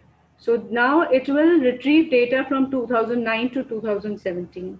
Or if I want all the documents which has at least, at least 50 citations. So it is going to retrieve all those documents which has received at least minimum of 50 citations. Okay. So for as of now, I'm keeping it this much only. And for this document type, I only want article. I don't want proceedings or maybe reviews also I don't want. I only want analysis of articles. Okay. So now this articles, now what I'll do, I want articles, all the articles with the publication year 2007 to 17, the total citations 254, and this is the Bradford zones. Bradford zones means, which sir had explained, it tells the core journals, core sources in a particular bibliographic data frame. So you can just select core sources if you want analysis to be done on your core sources only, or you want analysis to be done on the core plus zone 2 sources, or you want to use all sources. Right now I'm keeping it all sources, and we are simply going to apply this.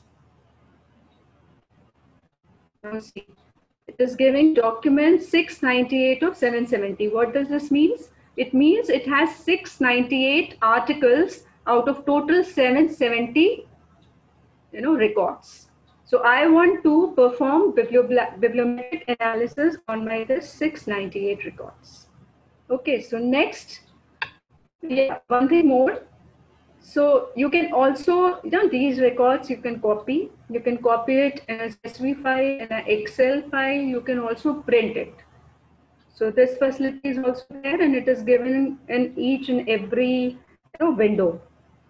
So next we move on to next option, that is data set. Now data set first option is main information. Now what is this main information? It basically gives information related to the whole bibliographic data set, chosen data set. Now chosen data set means what we have chosen to analyze. Now main information about the collection. Now what is this main information? It is related to, see, about the data, the time span we have chosen is from 2007 to 17. Sources, this is a sample data and it includes only one journal named Journal of Informatics. That is why it is showing one source. Documents, total documents are 698 chosen. Average years from publication, 7.02. Average citations per document, 16.13. Average citation per year per document, 1.732. Total number of references attached to these 698 documents, that is 13739. Document type we have chosen is article. Total are 698 articles. Keyword plus ID, I told you it is the Web of Science, computer algorithm assigned ID keyword, that total of 1094. Author keywords, which author has given to particular article, these are 2047. Then author related statistics, that is total number of 944 authors. The appearances of our authors are 1740.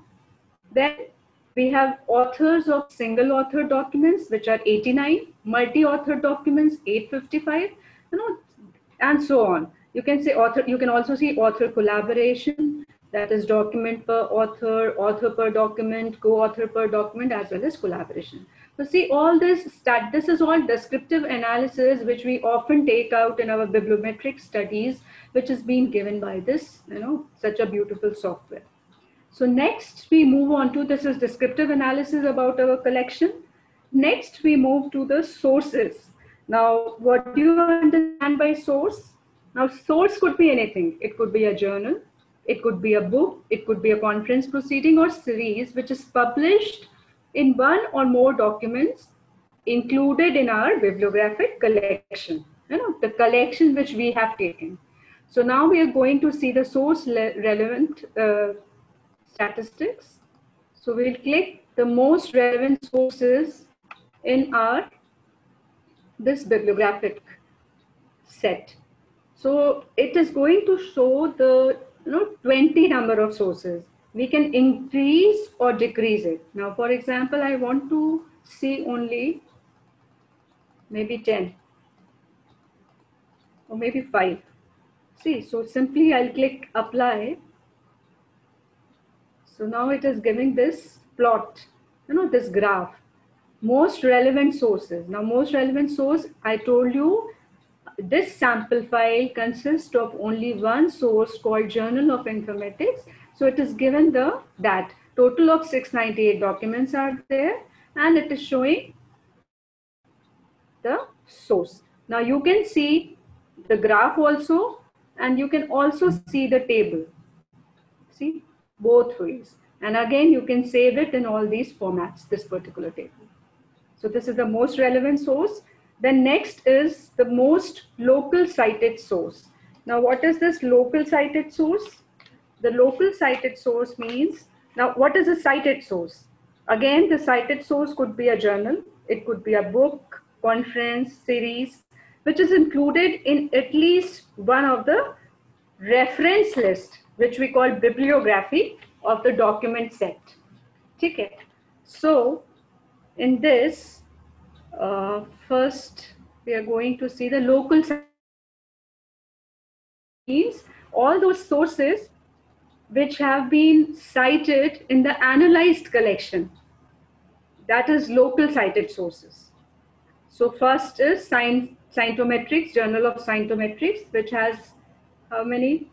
In 3942. It has been cited. Then Journal of Informatics. This is the basically graphical representation. We can also see in the form of table also. So you can again change the number of sources also. You can keep it to 10 only, depending upon your requirement. So this is how it retrieves the information about local cited sources. The next is Bradford law. Now Bradford's law, it has been explained by Vidyarthi Datta sir, that it tells in any collection, in any bibliographic collection, it tells about the core sources, which are responsible for maximum number of articles. As if now we have taken only one journal, that is Journal of Informatics. That is why it is not showing the, all the 3 zones which Bradford law proposed. So it is showing only one source because most of the articles, all the articles, 698 articles, they are from Journal of Informatics. That is why it is showing this only. If we would, if we have many journals, many sources, then this graph would have been something else. Now table also, it is going to only, show the particular journal only, and with zone 1 also. Zone 1. We don't have other zones, that is why it is not shown. Otherwise, it gives you the zones also along with presentation. The next is we are going to see the source impact. Now, what is the source impact? As sir explained you about different, indices, H, G, and M index. So what you people can see with this, you can, now I want to see again for 10 sources. Source impact over 10 sources. Apply, and again you will see the impact. Now again we have Journal of Informatics only. H index of this journal is 48, and if you want to see it in the table form, see, it is giving it the H index, the G index, M index, total citations, number of papers, publication year starts from 2007. So all the statistics it has been calculating and giving. So this is all the indexes. Because we don't have more number of sources, we have only Journal of Informatics. So it is showing indices of that only, right? The next is we have source dynamics. Now, what is this source dynamics? It basically shows the growth of a particular source through the period. You see the growth of that source. So it shows that it has a upward trend. So you can see, because again we have only one source, it is showing about Journal of Informatics only. If we have more than one source, then this graph is plotted accordingly. It will show the growth of all the sources taken from our bibliographic sample, right? The number of sources also you can increase or decrease. Right now we have only one, although it is set to 5, but we have one, so it is showing 1 only. Then next is, this is a source level indices, and next comes the author level metrics. Now what is author level basically? If we want to see, now this most relevant authors will not right now work, because for this, again, we have to download one more R package. This I'll tell you afterwards. So we will first start with this most local and cited authors, most local cited authors. Now, what does this mean? Most local cited author means that the author which has been cited in the analyzed collection. Analyzed collection means the collection which we have taken, 898 papers, 698 papers. So I want 20 number of authors, I'll apply. I want to say 20 most local cited authors. See, it will give the names of the most locally cited authors along with the citations. This Bondman L has received 575, Eggy has received 536, and so on. Now I want to see it in the table form also. It will retrieve this table also. Now again, you can save it accordingly, according to your need. Next is, if I want to see an author's production over time, over a period of time. Now, supposingly I want to see the production over time of only 10 authors. So I'll choose 10 from here and I'll apply. Now it will show you the author's production over the time. Now see these bubbles. Now this bubbles, the larger the bubble means larger the number of articles, and darker the bubble means highest the number of citations. So each author, see here, it has 5 articles and total citations per year is 14.62. And if you move here, it is showing year, it is 2011, only 3 number of articles and citations per year are 6.9. So basically this plot will give you about, because we have chosen 10, so it is giving the author's production over time as well as the citations. Now you can also see the table. Now again, this table will, author-wise, it will give the years, the frequency, the total citations, and it will also find out total citations per year of that particular author. Okay. If you want to see the author's documents, it will also display that, the most, author documents which are being cited. Again, it is giving total citations per year, total citation, the digital object identifier, the source. As I told you, the source is in each and every article is Journal of Informatics. Why? Because we have the sample consists of only this journal, right? So this is author level metrics. Then we come to Lotka's law.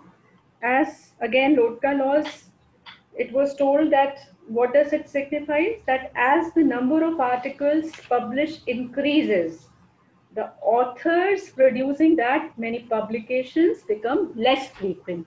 So here it is showing, see, if you see in the table, see, one document has been written by 684 authors.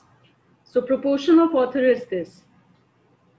2 documents are written by 134, and as you move on, it keeps on decreasing, and only a single author has written 43 documents. So when you plot this, it has been automatically plotted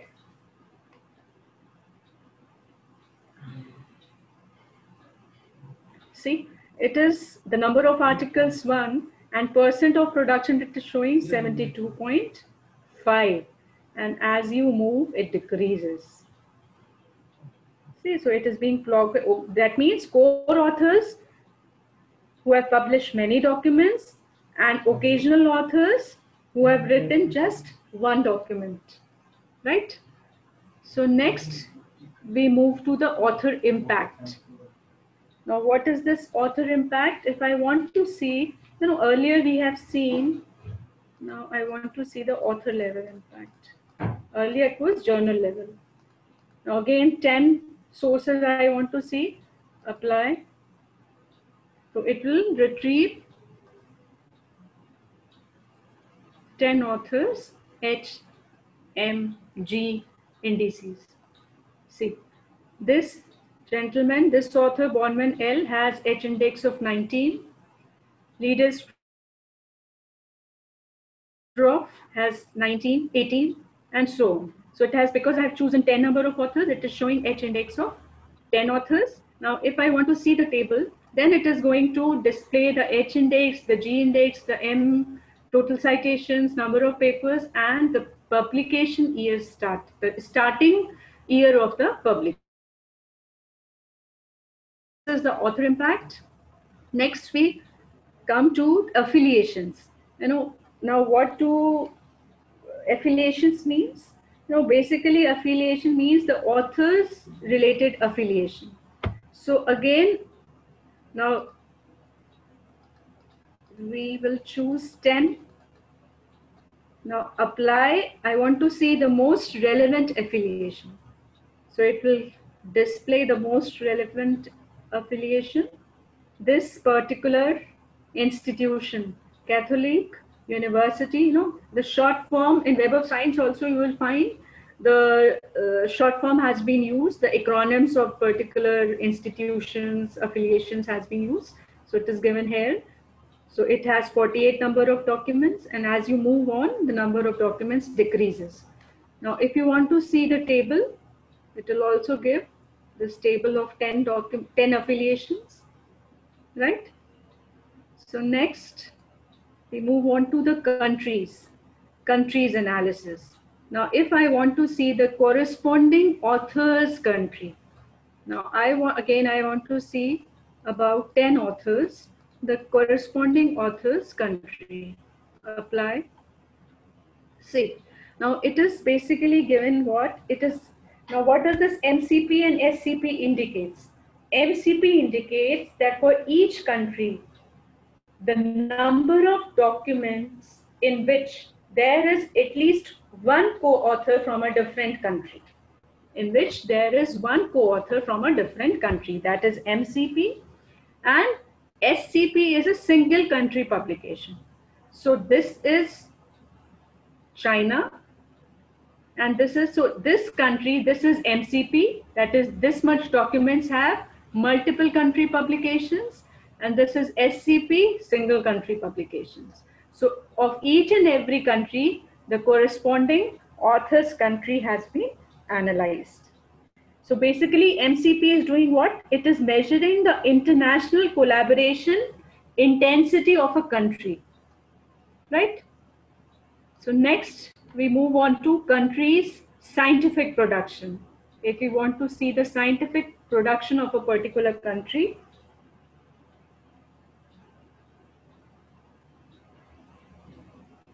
that is number of documents per country. See, the number of documents per country. So this, as you see, the color intensity, where it is dark, it means more number of documents. Like in China, it has 241 documents. Now USA has also quite a good number of documents. And if you go to an area which is light, like this Brazil, it has only 25 number of documents. So the color intensity is proportional to the number of documents. And it shows the country's scientific production. Now next is the most cited countries. So most cited countries, most 10 cited countries. Again, apply. It is going to give. So the most cited country first is Netherlands with 1836 citations. USA has 1258 citations.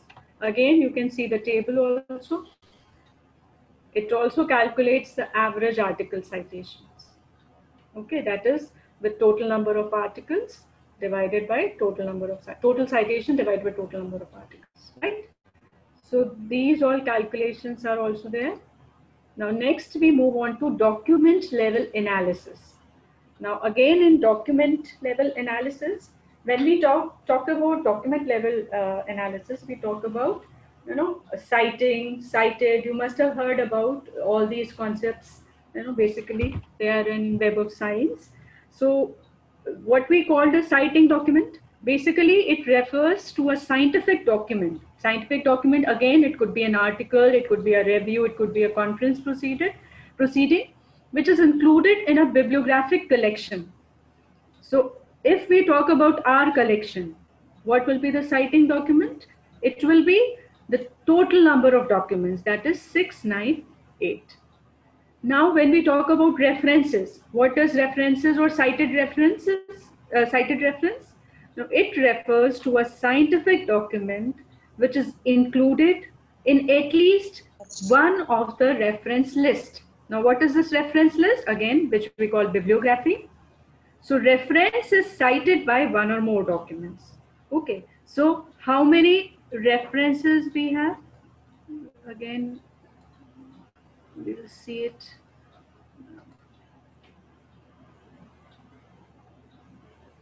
See, 1373.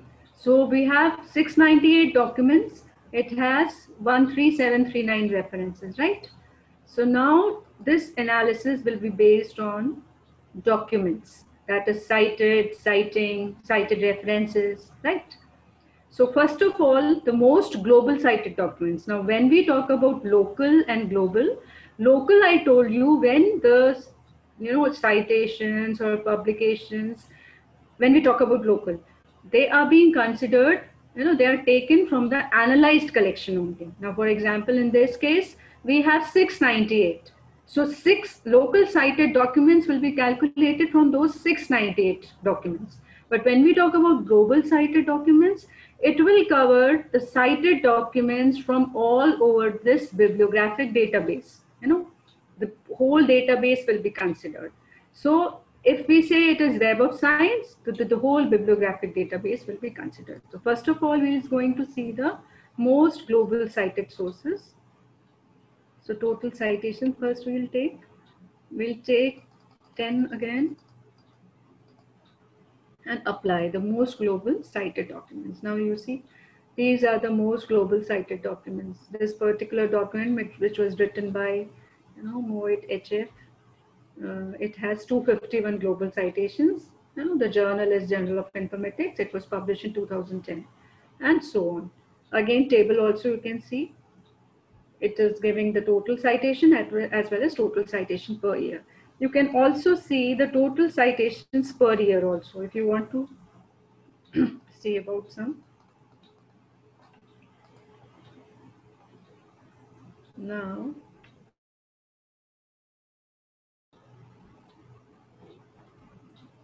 see the total per year wise also, it shows. Although it becomes a little confusing.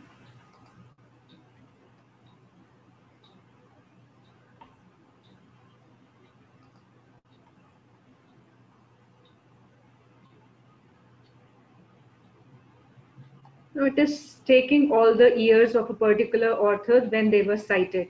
So total citation as well as the total citations per year. Okay. So next we can see the most local cited documents. That is, they are cited in the analyzed collection. So these are, it has 47. The document is written by this Whiteman L in 2011. Then another is this. And you can say the color intensity is also, it is decreasing as we move on, which means, the citations are also decreasing. As we have taken 10, we can increase also the number of documents. Next is most local cited references. Those were cited documents. Now we are going to see CR, that is cited references. Cited references, which I told you, it is basically, it is cited by one or more documents.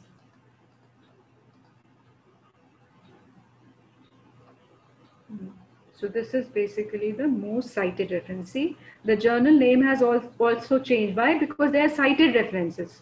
Earlier we are dealing with citing references. Now see, Risch GE, this Risch papers is written to in 2005 in this particular journal. Again, acronym has been given of that journal. So it has received almost 207 citations. Then Agee's paper, it received 92 citations, local citations. So this is analysis of most cited references. Then we have this reference spectroscopy. Now basically what is this? It is a quantitative method for identifying the historical origin of a particular field, or a particular topic. So I want to see, now it has plotted, on the basis of cited references, the historical origin of this particular field. The year, publication year has been mentioned in this axis, and it is showing the number of references. Then again, it has certain deviation also, which is being shown by the red, line. It is showing the deviations in number of references in 2017, and it shows the highest number of references it is being reached by the field in 2010 with 1631 number of references. So this is basically graph of this reference publication spectroscopy. You can also see the table. This is the cited reference. If you want to see the whole, the whole details of a particular paper, it is showing that also with local citations, reference, and the year in which it was being published. Then we come to words. Now basically what is, when we analyze words, basically keywords. Now what are keywords? Basically, when we talk about Web of Science category, so I told you Web of Science category, a keyword, it has been generated by automatic computer algorithm, which they call keyword plus. So they are basically words or phrases that appear frequently in the title of an article, references, and not necessarily on the title of the article or author's keywords. Okay. When we talk about top author keywords, it will be considering only author keywords, means which author has assigned to his article, all the terms which author has assigned. So when we want to see in our bibliographic database the most frequent words, maybe I want to see 10 most frequent words, apply.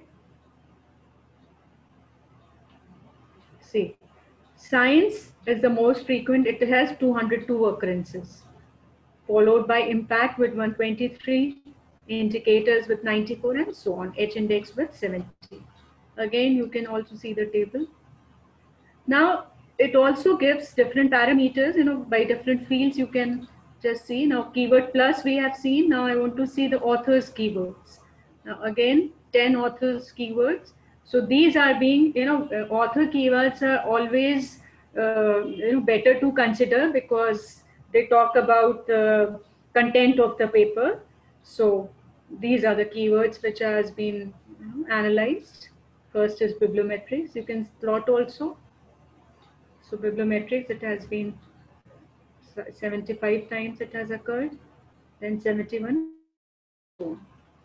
Then next comes a word cloud. Now what is basically a word cloud or a tag cloud? It is nothing, it is a visual representation of the text data which is typically used to depict keywords or tags to visualize the text data. So I want to see, the keyword plus field, I want to see the graphical representation. And if I take, the more number of words, you can take, it's better to take a few words, because the larger the corpus, the, it becomes more confusing. So it would be better if I take 10. Okay. So this is basically, you can just see shape, you can change, you can take a circle or a diamond shape of this. I'll show you first. Apply. Let's see. Now these are basically what? It is a visual representation of a text data, nothing else. Science 202 times. Now you can change the representation also, you can take a diamond.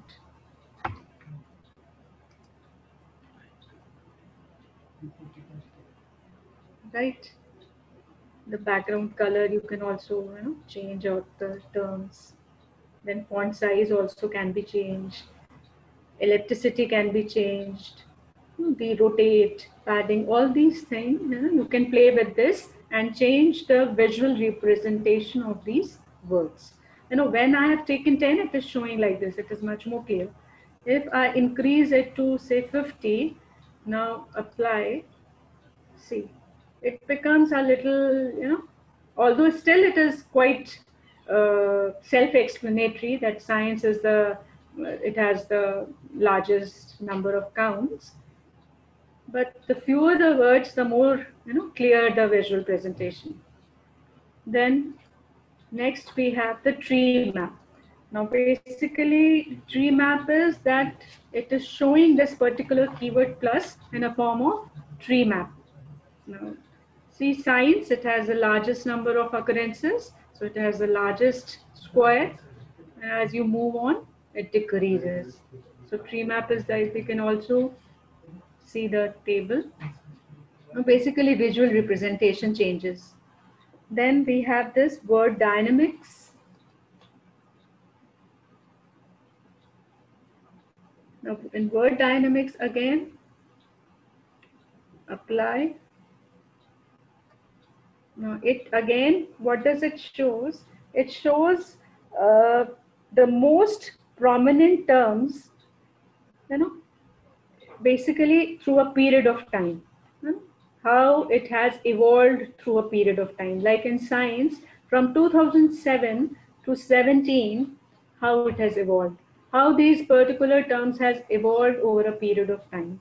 This is what basically word dynamics shows. Now, this can be seen of keyword plus also, of author keywords also, titles, abstract, whatever you want to see. Again, the number of words also could be increased, right? Then we go to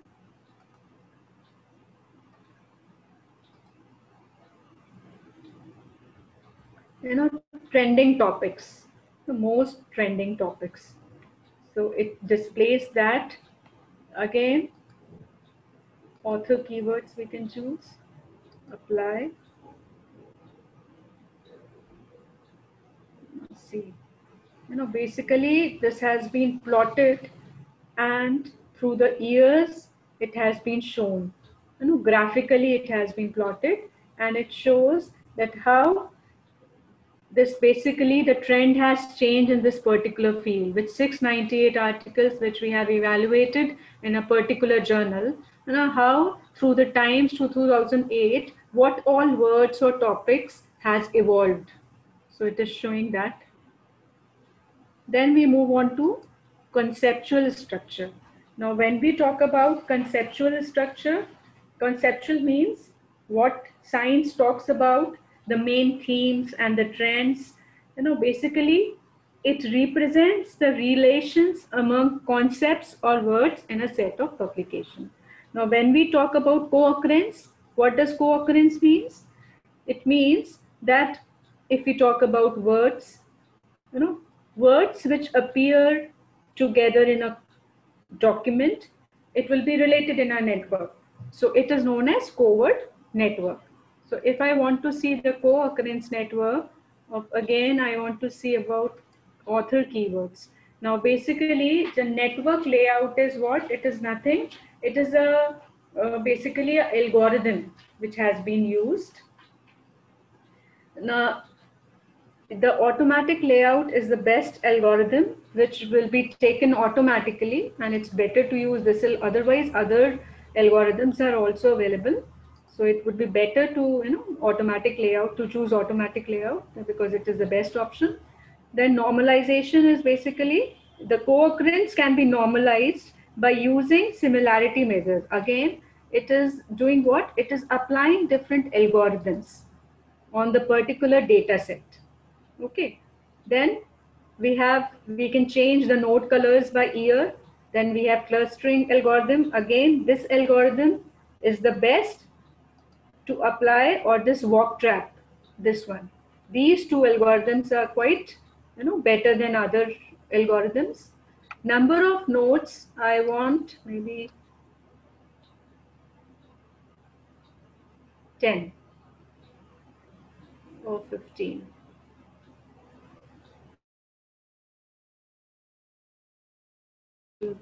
Dicey to choose all this. 15 is not coming, just a second. It's better we choose 20. 25, right? So now apply. So it will show the co-occurrence network, words which appear together in a particular document. Now see, it will show the of each and every word it is occurring with other words. That if we choose less number of words, then it will be more clear. 5, for example, right? Now apply. See. Now it is showing the co-word occurrence in these terms. Which two words occur together in a particular document. This is how it calculates graphically plots the co-word. Table also you can see when we talk about table, how it is showing that it calculates basically these measures, the cluster, node, cluster, betweenness, closeness, and page rank. Now basically when we talk about this map, these are nodes. These are nodes.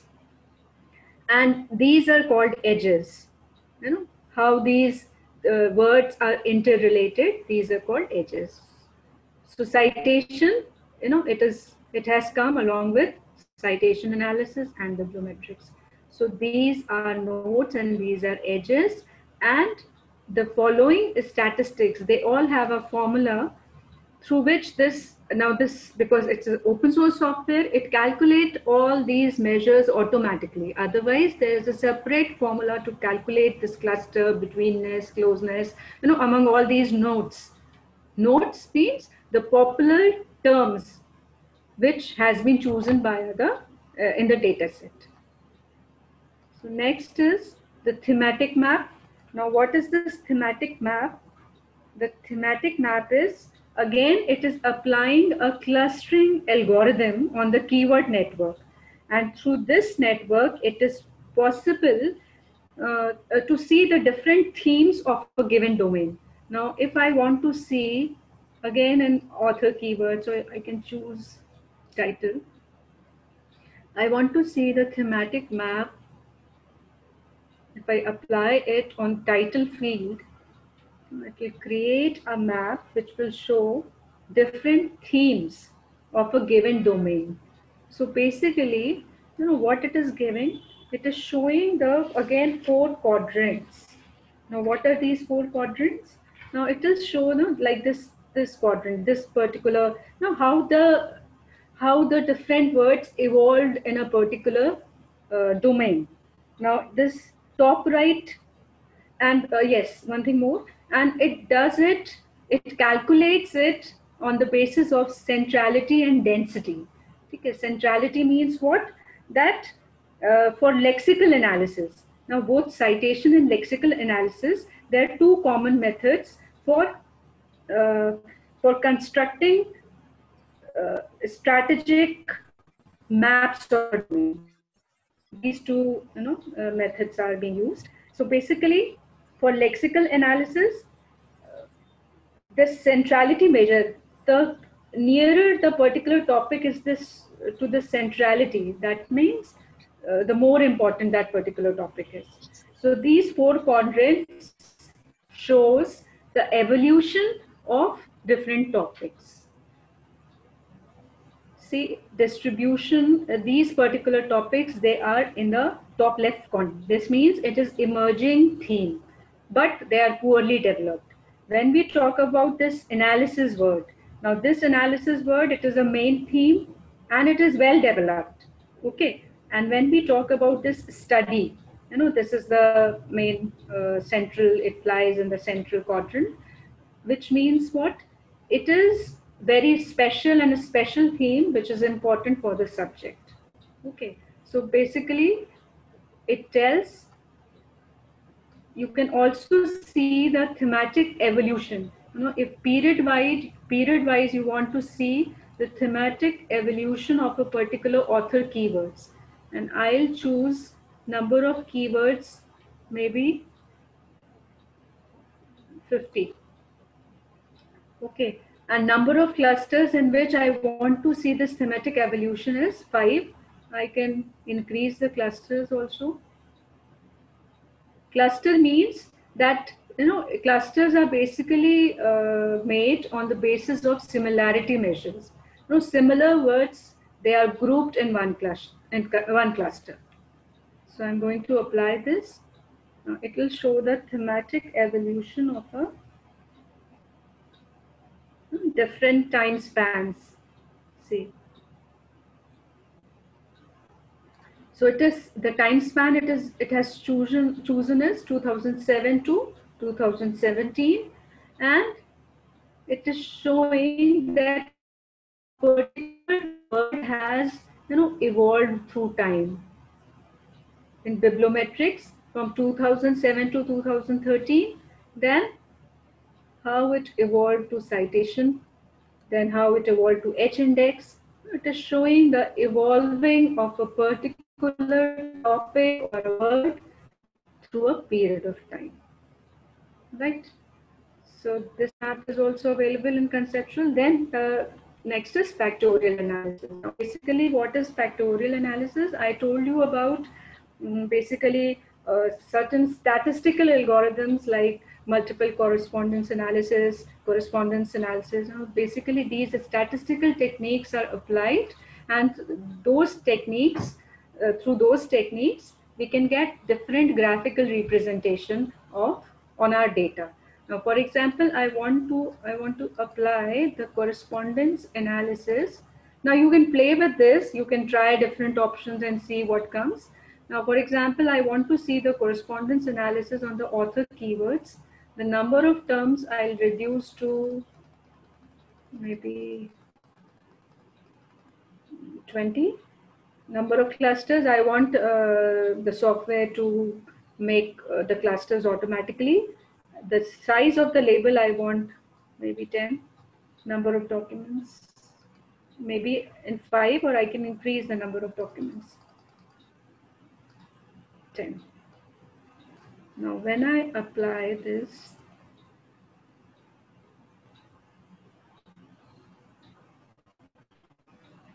now see in this, what it is showing a word map, and each color represents a cluster of a word. Cluster of a word means these all words are similar. Now they have made a cluster. Now these words are similar, they have made another clusters. And you can see the hierarchy, this is high, then lower you go. So the hierarchy, the cluster has been made hierarchically. It has been showing the clusters in a hierarchical manner. So this is then another is a topic dendrogram. This is also I want to see again through correspondence analysis. Number of terms 20. auto clustering, and number of documents 10. Now see, it has drawn a dendrogram. Now what is this dendrogram? This is basically clustering the topics according to the, this height. You may, I think it's visible, the height is there. Now what this height signifies, this measures the distance among words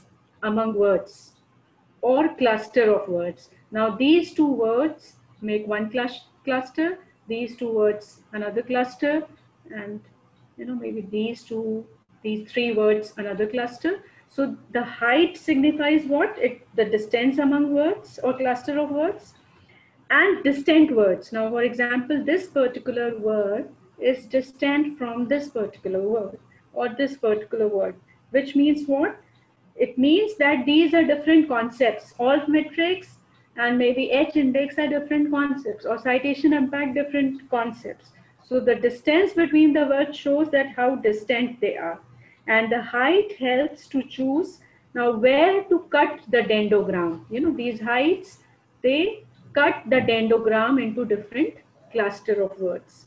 So this is how dendrogram is drawn. Another is most contributing papers. Now again, it is showing the conceptual structure of most contributing papers. Again, it is being applied on author keywords. Now what it is doing, this graph is allowing to identify the link among the topics and the document. See, most of the documents, they lie in this cluster. When you see the, just a second, I'll reduce the number.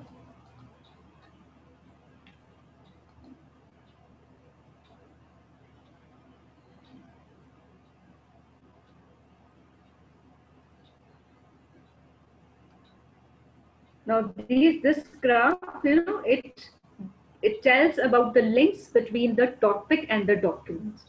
So whatever topic it lies in this cluster 2, these all documents have used that particular word. Same way with this cluster, same way with this cluster. So different, this has been plotted to show the relationship between topics and documents. Then same is with most cited papers also. Now this also identify the link among the most cited papers and the topics. Cluster 1, this cluster 2. So different, now this, the color represent different clusters. They all lie in the same cluster, and all this notes with the blue color, they lie in the same cluster. So it basically identify the links between the topic and the most cited documents. Then we have also words by cluster. These are the two-dimensionally it has been given. In dimension 1, what is the place in dimension 2. Then same way we have articles by cluster. So then we move on to intellectual structure. Now what is this intellectual structure? It is talking about basically co-citation network. Now it shows relationship between what? Between nodes, between two nodes. Now I told you what nodes stand for. Nodes are basically nothing. It is maybe items. It could be our keywords. It could be our journals. It could be our authors. So basically, intellectual structure show the relationship between nodes, and which represent what? It represents references. So now first of all, co-citation network. I'll see the co-citation network of maybe authors. Now authors, again, this is automatic layout. This algorithm is chosen. Notes you can increase or decrease. I want only 25 notes.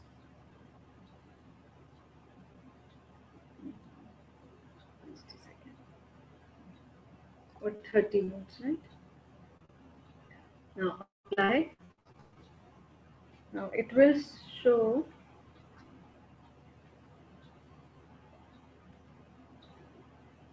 now co-citation, you people must be familiar. That is when two documents are cited in a third document, that is co-citation. For example, if document A and B are what they are references which are co-cited by documents C, D and E. So basically that analysis, as we have taken so many authors, I'll remove the number of notes. I have chosen 30 number of, these are notes. I told you these are notes. So notes could be authors, it could be publications, it could be journals. So if I again decree 5, okay, and I'll apply.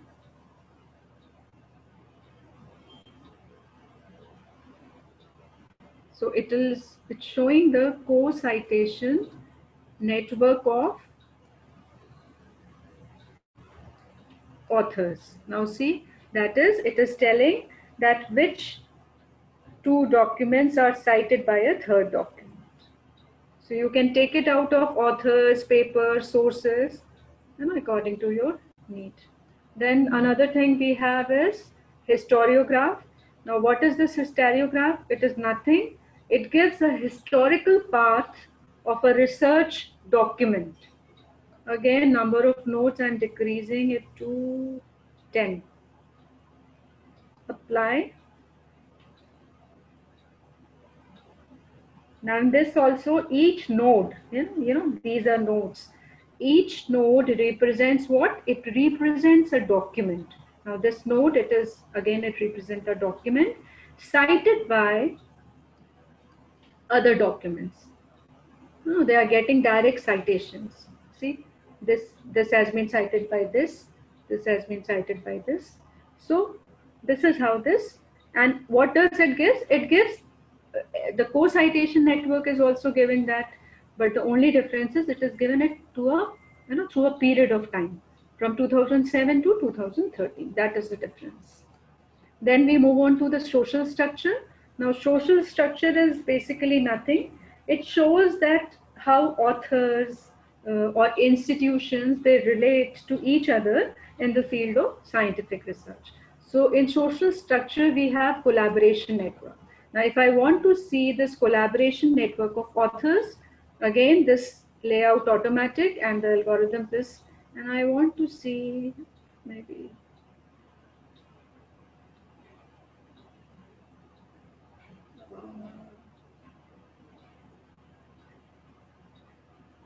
moving so fast.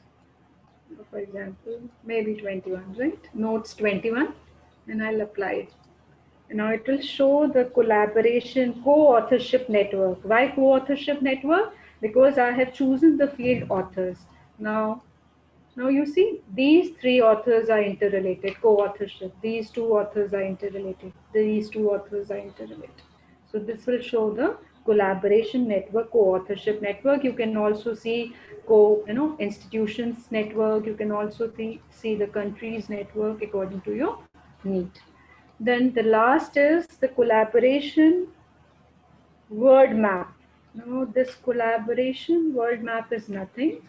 It tells about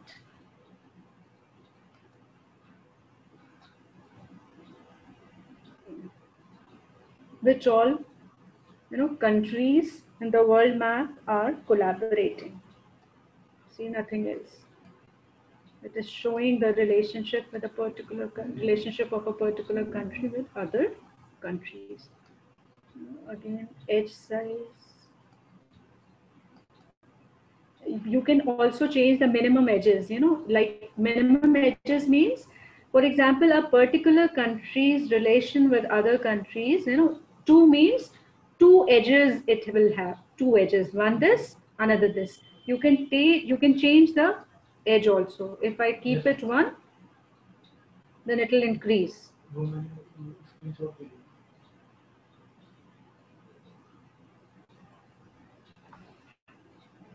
See, to single collaborative network between 2 countries, it is also showing. I can increase or I can decrease the number of edges. The number of edges is basically number of links. So this software is good for non-coders. You people can just play with this software and see how it works.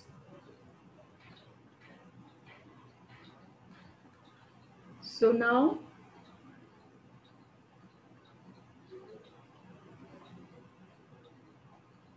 I think now we don't have much time. So I would just finish it up here. You can just, if you have any query related to the software or bibliometric analysis, you can ask. Thank you, Garima. Thank you. Now I invite Rakhi to please ask a question. Thank you so much once again, ma'am. Good afternoon, ma'am. Good afternoon. Ma'am, again, there are many questions and again, there are lack of time. So we are taking some questions only. Right. First question is, ma'am, in which format the data need to be downloaded from Web of Science?